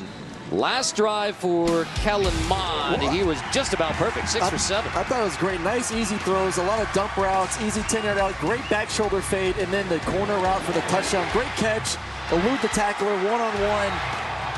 Like Rick said, this is almost 2-minute mentality right here. It's get up to the line of scrimmage, call play, get back up, and let's keep rolling right now. You can't waste a lot of time. Watch this Auburn pass rush. They know what's going on here. Number 3 says this is lunchtime. So let's eat, boys. They dominated the fourth quarter last year against Mond and the Aggies. Pocket holds up this time over the middle. That's complete. It's Weidermeyer, the true freshman tight end from Dickinson, Texas. Jeremiah Denson makes the stop. The thought process isn't, though, as an offense, you want to go fast, but you don't need to start taking shots. You don't need every other ball to be a go ball or a deep dagger or a post route. On 2nd and 2. This one, Osmond makes the grab, has the first down, gets to the 39-yard line. Jamon Osmond, McCreary on the stop. The idea is to stay on schedule. But if they come out of zone and get a little antsy, get a little irritated with giving up short things, then you have to be willing to take a shot down the field. Well, that is not good news at all. Jamon Osmond down for the Aggies. He's the go-to target for Kellen Mond. And now he is down on this desperation drive for the Aggies. Jamon Osmond pointing to his left knee. Last year he missed 4 games with an injured foot. Came back in time to be a major target for the Aggies last year, and this year trying to jog it out on the sideline. But Osmond out for now. Cameron Buckley into the game for the Aggies, 1st and 10. Mond against heavy pressure. Just heaves it, and Weidermeyer had a chance to run it down. T.D. Moultrie applies the pressure on Kellen Mond this time. It just seems like Auburn, anytime they want to bring pressure tonight, they've done a great job of disguising it. And even when Kellen Mond sees it, you saw him right there redeclare to the will linebacker, get his line working to the left. They still find a way to win these one-on-one matchups. So we'll see if they continue to bring pressure and keep getting Kellen Mond off his spot back there in the pocket. This is Rodney Garner, the defensive line coach for Auburn's favorite portion of the game, because he gets to use all his game, the 2-man games, the 3-man games. 10 on the line here for 2nd and 10. Mond, head fake, pump fake, downfield, and it is caught. Mond finds Kendrick Rogers. I mean, that was a pump fake, like a basketball pump fake. That was smooth right there. Fabulous play by Mond. Finds Rogers, gain of 17. So into Auburn territory. Nick Cole late getting off for the Tigers. Mond stepping up.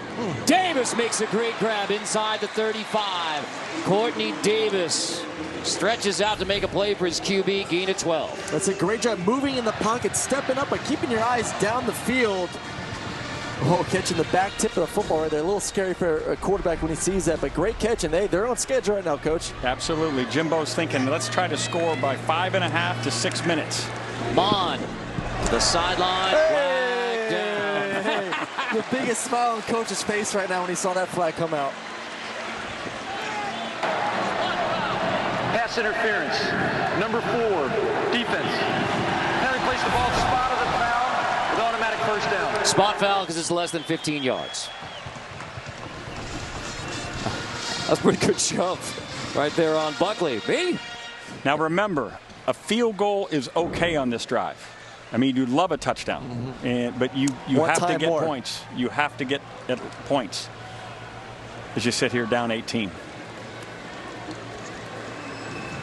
Well, Kellen Mond here in the fourth has been at his best. 5 for 7, the touchdown pass, leading a touchdown on the last drive. But the problem for Mond and the Aggies, the Tigers responded with that 6-minute touchdown drive. Auburn, everyone's lined up at the line of scrimmage here. Maybe possibly all-out blitz. Here they come. Mond, fade. Receiver didn't come back to it. So that is Chapman. That's the freshman. That's where you miss Jay Sternberger. I mean, I know it's rather unfair, but boy.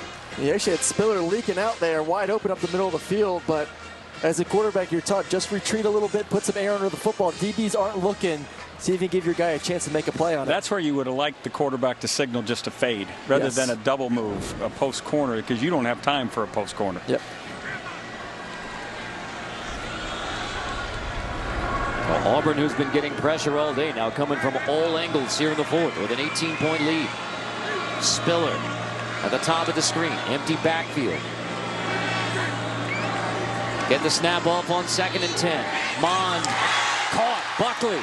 1st and goal, Aggies. Igbenogany.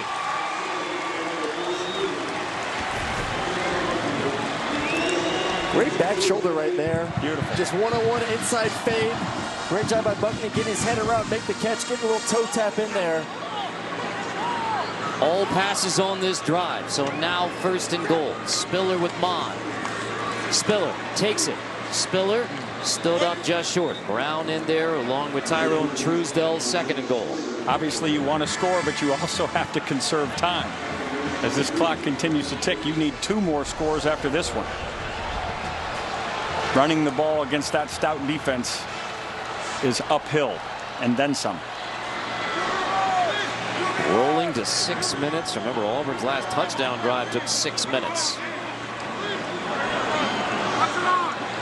Mond with Spiller with him. On 2nd and goal. Mond, look, it's tipped, and it is incomplete over the middle, 3rd and goal. And they're just playing a picket fence defense. Everyone's lined up about 2 yards inside the end zone and just daring. If you're going to score, you have to throw it to the back of the end zone. Derek Brown. Oh, good job by Brown tipping the ball, but back in the end zone is kind of a sweet spot in this defense right now. Some of these big receivers going to be able to have to make a play back there. Interesting question for Jimbo.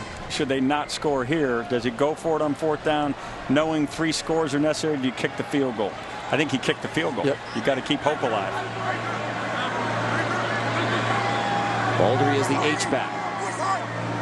Mond 3rd and goal, motion on the line. Looks like the ball started. 65. Offense. Flag penalty. 3rd down. Be interesting to see who jumped first. Jimbo thinks it was encroachment. It looked like Dan Moore right there. Nick Coe picked up his hand briefly. You saw him in the 3-point stance, but not enough to draw. What you learn in this world of coaching is it doesn't matter what Jimbo thinks. No. It's what those fellas in the striped shirts think. Aggies substitute, so Auburn substitutes as well. Game clock operator, please put the game clock back to 5:46. Previous spot was an incomplete pass. I think the Auburn defender moved, but I don't think he was in the neutral zone. No. Thank you. I think they got the call right. This makes the decision for Jimbo on 4th down easier from the 6. Look at that picket fence right there. Everyone lined up right at the goal line saying, if you're going to score on us, it needs to be in the back of the end zone. Goal line 7. Mond on the roll. Against that picket fence, tosses back of the end zone, incomplete. 4th and goal. And Jimbo Fisher arguing again, but here comes the field goal unit. Smart move here, especially with the penalty. If successful, you're down 15. Still don't think you need an onside kick at this point. I don't think so you either. 3 timeouts to go. You're just hoping your defense gets you a 3 now and some good field position. He's exactly right. Sherwin here, 23. And they got it within their target. We said 5.5 minutes. They got it with 5:40. So the short field goal is good for Seth Small. 3 on the board. Auburn holds the Aggies out of the end zone. 28-13. Tigers in the fourth. 13. Tigers in the fourth.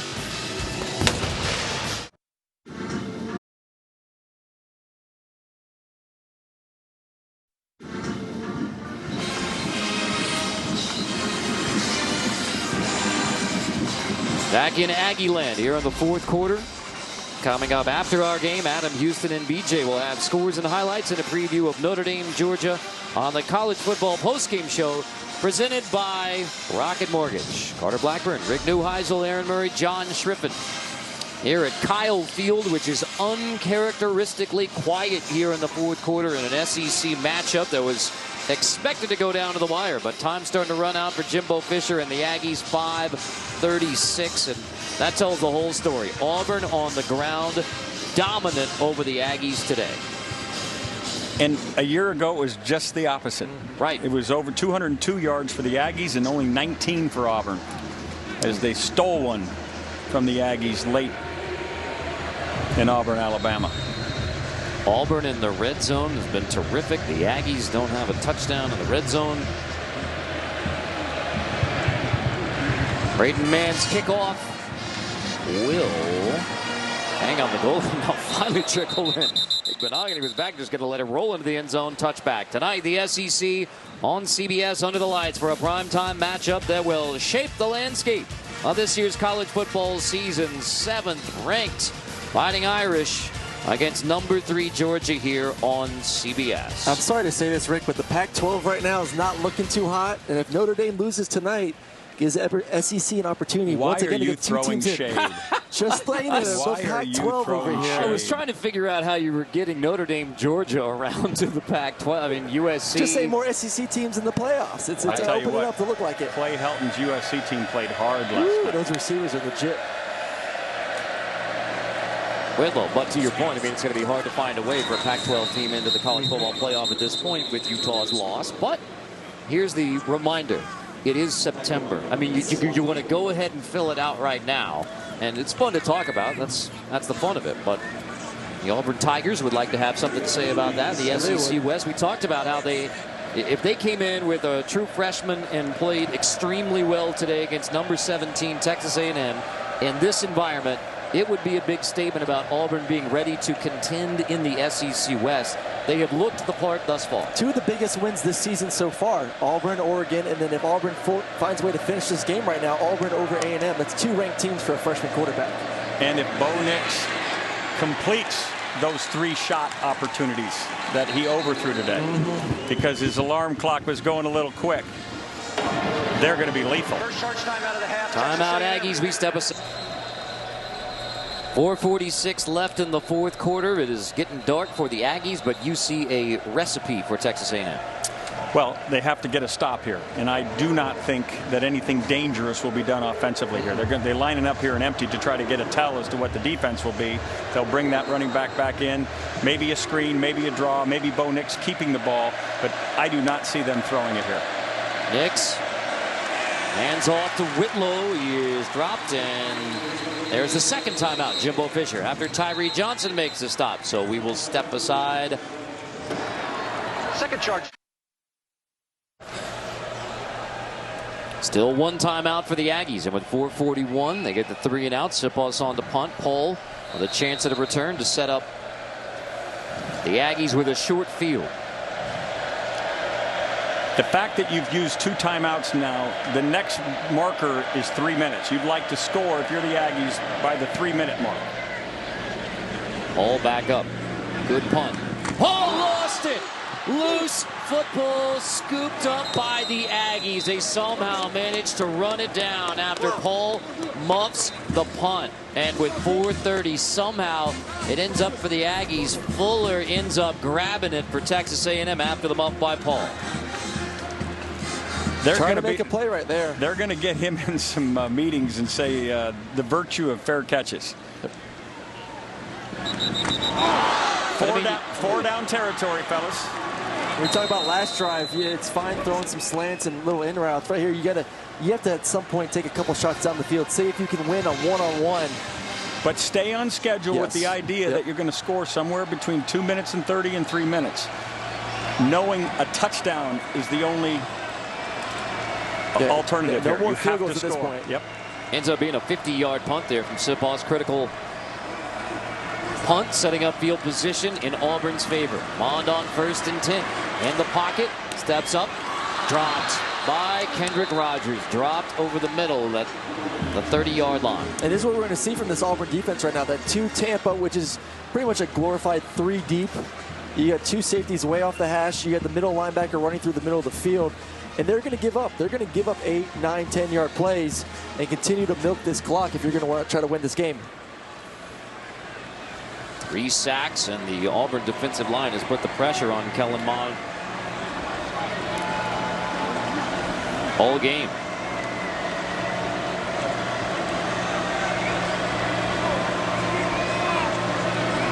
Here they come.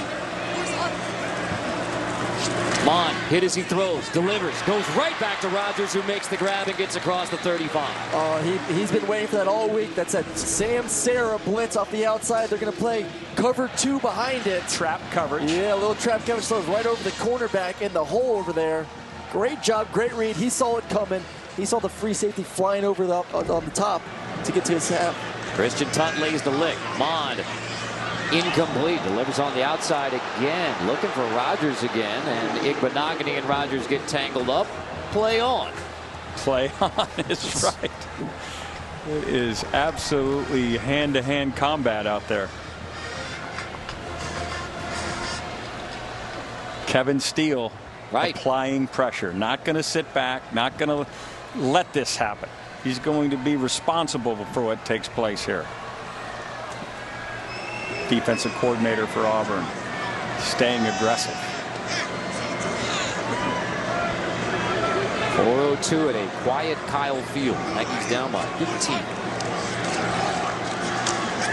Mond delivers. That's Carboni out of the backfield across the 45. Igbenogany there on the stop. First down. Temporarily stopping the clock at 3:54. They are a big play from getting this crowd back into it, Carter. There's Kevin Steele, former head coach at Baylor. He's been to College Station a lot. Over 300 passing yards now for Mond. Chased again. Mond slips out. Mond has the first down and slides near the 36-yard line. So Mond goes scrambling for 16. Those are the legs we've been waiting to see in this football game. Everyone's playing off. Middle linebacker gets out of there with the threat of the running back. Free space for him to get out there and get the first down. They're moving on schedule. Plenty of time. Got a little time out in the pocket as well. Not going to use that on offense, though, knowing 2 scores are necessary. Tutt showing pressure off the edge again. Mond 1st and 10, steps up. That's complete. It's Davis who has it inside the 25-yard line. Another first down. Chance to stop the clock as the chains are set. Now it's rolling inside of 3 minutes. Boy, they're starting it fast. Those chains aren't set by the time they're starting it. You think this is Aggie landed to be a little bit on their side. Nope. No. Snap it, throw it.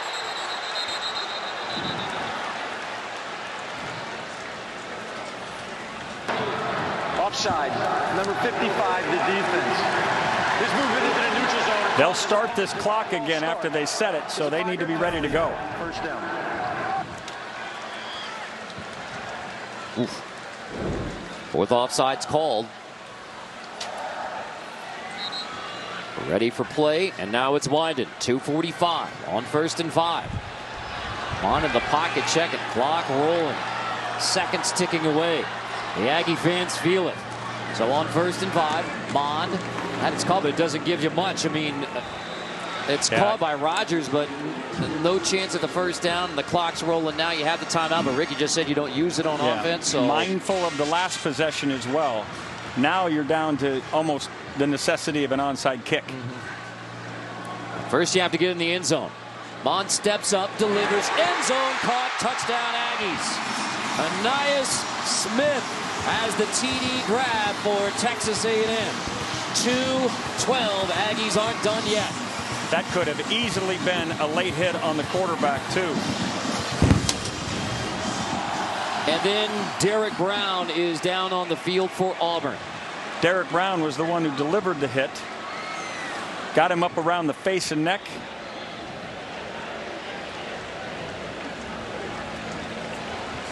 Great throw. Or see the hit right here. Sands in the pocket. Feels a big guy. And that's bringing him down a little late right there. But great job by Mon.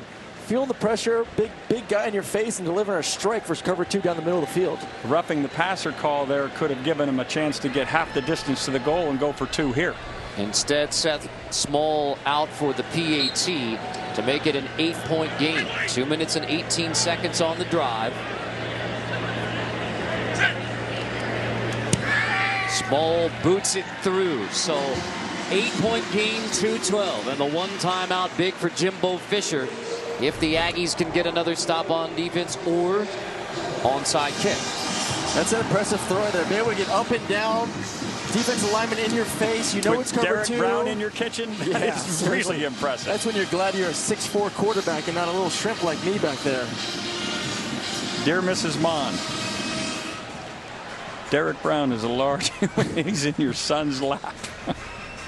Nia Smith, who had a TD versus Lamar. Missed the opener because of concussion, but they think he's going to be very good. So, I mean, Rick, you set this up a while back. This is all part of the. This is all part of the strategy, and Braden Mann is an excellent onside kicker as well. And the rules that have been for safety purposes that have been used over or added to this onside kick over the years make it less likely. You can't do that one hop deal. You can fair catch that. So this is going to skid around the ground, and somebody's got to make a play over there wearing a maroon shirt.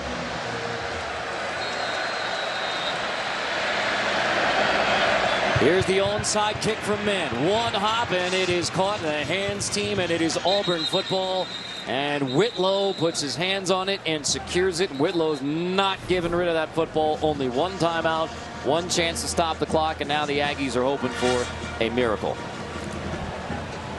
Well, right now, with one timeout, you get to stop it one time. That means there's 40 seconds twice, which means 80 seconds. A minute 20, you can roll off. Do I need to write this down for us right now? Yes, I'm just telling you. Start writing it down? So there is time here. That's why I brought the abacus. There is absolute time to get the ball back. You use your timeout immediately, forcing Auburn to run the football. You don't save it to get the clock off. And you got to be ready for quarterback run here too. Dare him to throw. Nix will hand off. Whitlow across the 50. Well, this is a big decision by Auburn to give the football to Whitlow, who has the fumbling issues. There's a timeout at 2:05, but Gus Malzahn showing confidence in Jatarvius Whitlow. Third and final timeout of the half, Texas A&M. Well, it will be a 30-second it's timeout. not just confidence in him. It's confidence in your defense, too, right now. But I think he knows that, hey, 2 hands on the football. We're not even going to try to break a tackle here. Yep. Wrap it up, stay up, and then as a quarterback, too, in this situation, you teach Bo Nix, hey, as soon as you hand it off, you follow the ball. You follow the running back in case something kooky happens. You're there to pick it up as well. Right now, Jimbo, assuming that they get stops in the next 2 downs, can get the ball back with somewhere between 35 and 40 seconds, giving them a chance for some sort of miracle quick drive to throw into the end zone late.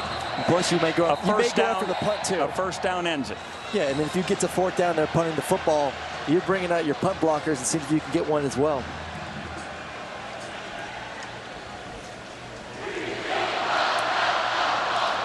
And this is where Jimbo tells Mike Elko, if they throw the ball, it's on me.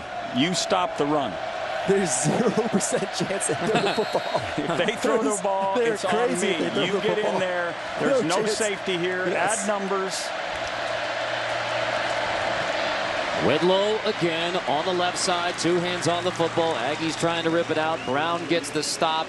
A minute 57, and that 40 seconds will tick all the way down. Coach, you let this go all the way out and call a timeout with 1 second if you're Auburn right now? I don't think it's necessary.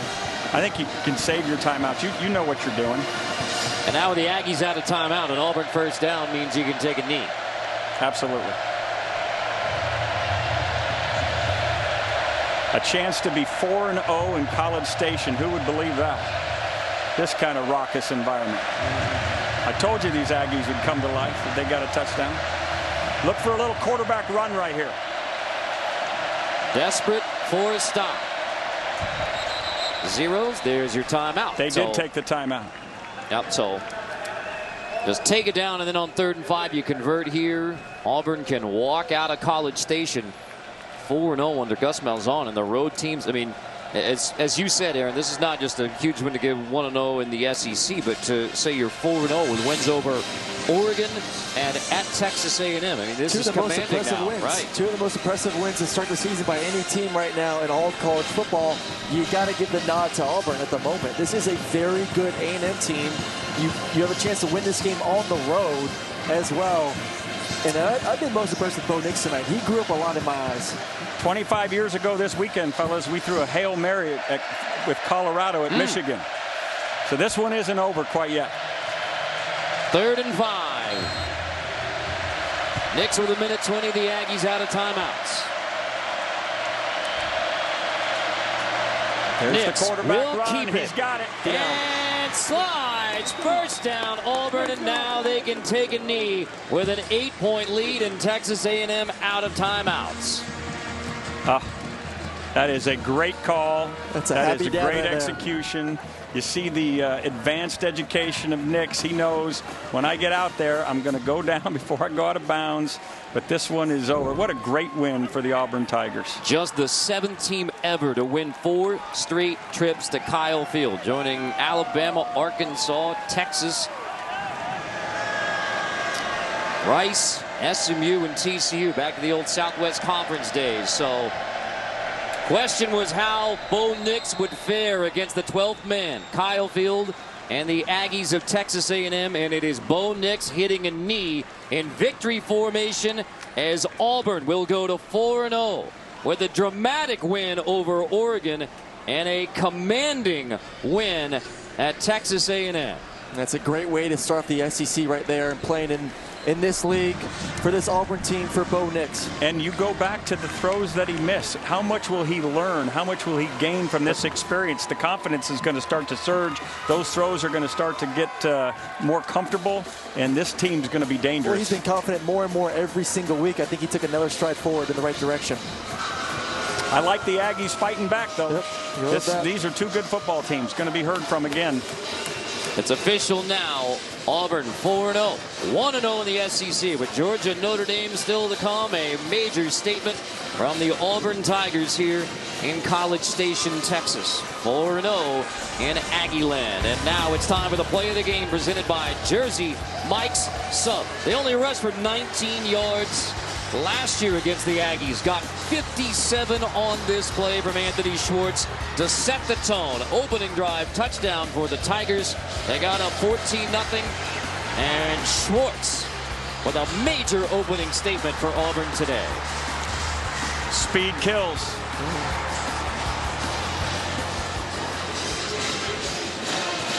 And John Shriven is with Gus Malzahn and Bo Nix. Coach, we will get to your star quarterback in a second, but first, talk about the effort of your defense, completely shutting down this run game. How impressed were you with their performance? Yeah, our defense is a real defense, there's no doubt. They're a special offense. We shut down the run. That really made the difference in the first half as we were sputtering a little bit offensively, and this guy stepped up. He's growing up every game, man. Look out. What did you learn about your freshman quarterback in a hostile environment? Was never shaken at all. No, the moment's not going to be too big for him. This place is a tough place to play. That's a really, really good team. And, we found a way to win. Congratulations, Coach. Impressive win. All right, thank you. Let's bring in the star of the game, quarterback Bo Nix. Your first road game in the SEC in a hostile environment. Describe what this atmosphere was like for you. I mean, it's awesome. That's why you come and play SEC football. And we battled as a team. At Texas A&M, I got to give them props because they were a really good team. They had a really good defense. There at the end, they played us close, and so. But we fought together as a team, and we came through with the win. You got those 2 scores early on, and then the offense kind of sputtered out a little bit. What did you say? What did you do to get the offense rolling again? Well, we just came out the second half, and we found some plays that worked, and we ran them. And so Coach Malzahn does a really good job at halftime adjustments, and we came out and we ran the ball on them, and that gave us enough for the win. It is hard to believe, but you are only a freshman. You looked so comfortable out there. Where do you get this composure from? I mean, at the end of the day, it's just a game of football, and I'm out here having fun, like you said, in a great environment. Watching it on TV, it's a lot different in here playing, and hopefully we can just build on this and continue throughout SEC play. You had fun, and we had a lot of fun watching you. Congratulations. I appreciate it. Big performance. Thank y'all. Guys. Hope you enjoyed watching it on TV. So for Aaron Murray, Rick Neuheisel, John Striffen, I'm Carter Blackburn saying so long from College Station. Final score 28-20. War Eagle. The CBS Sports College Football Postgame Show presented by Rocket Mortgage is up next. Auburn 4-0, 1-0 in the SEC.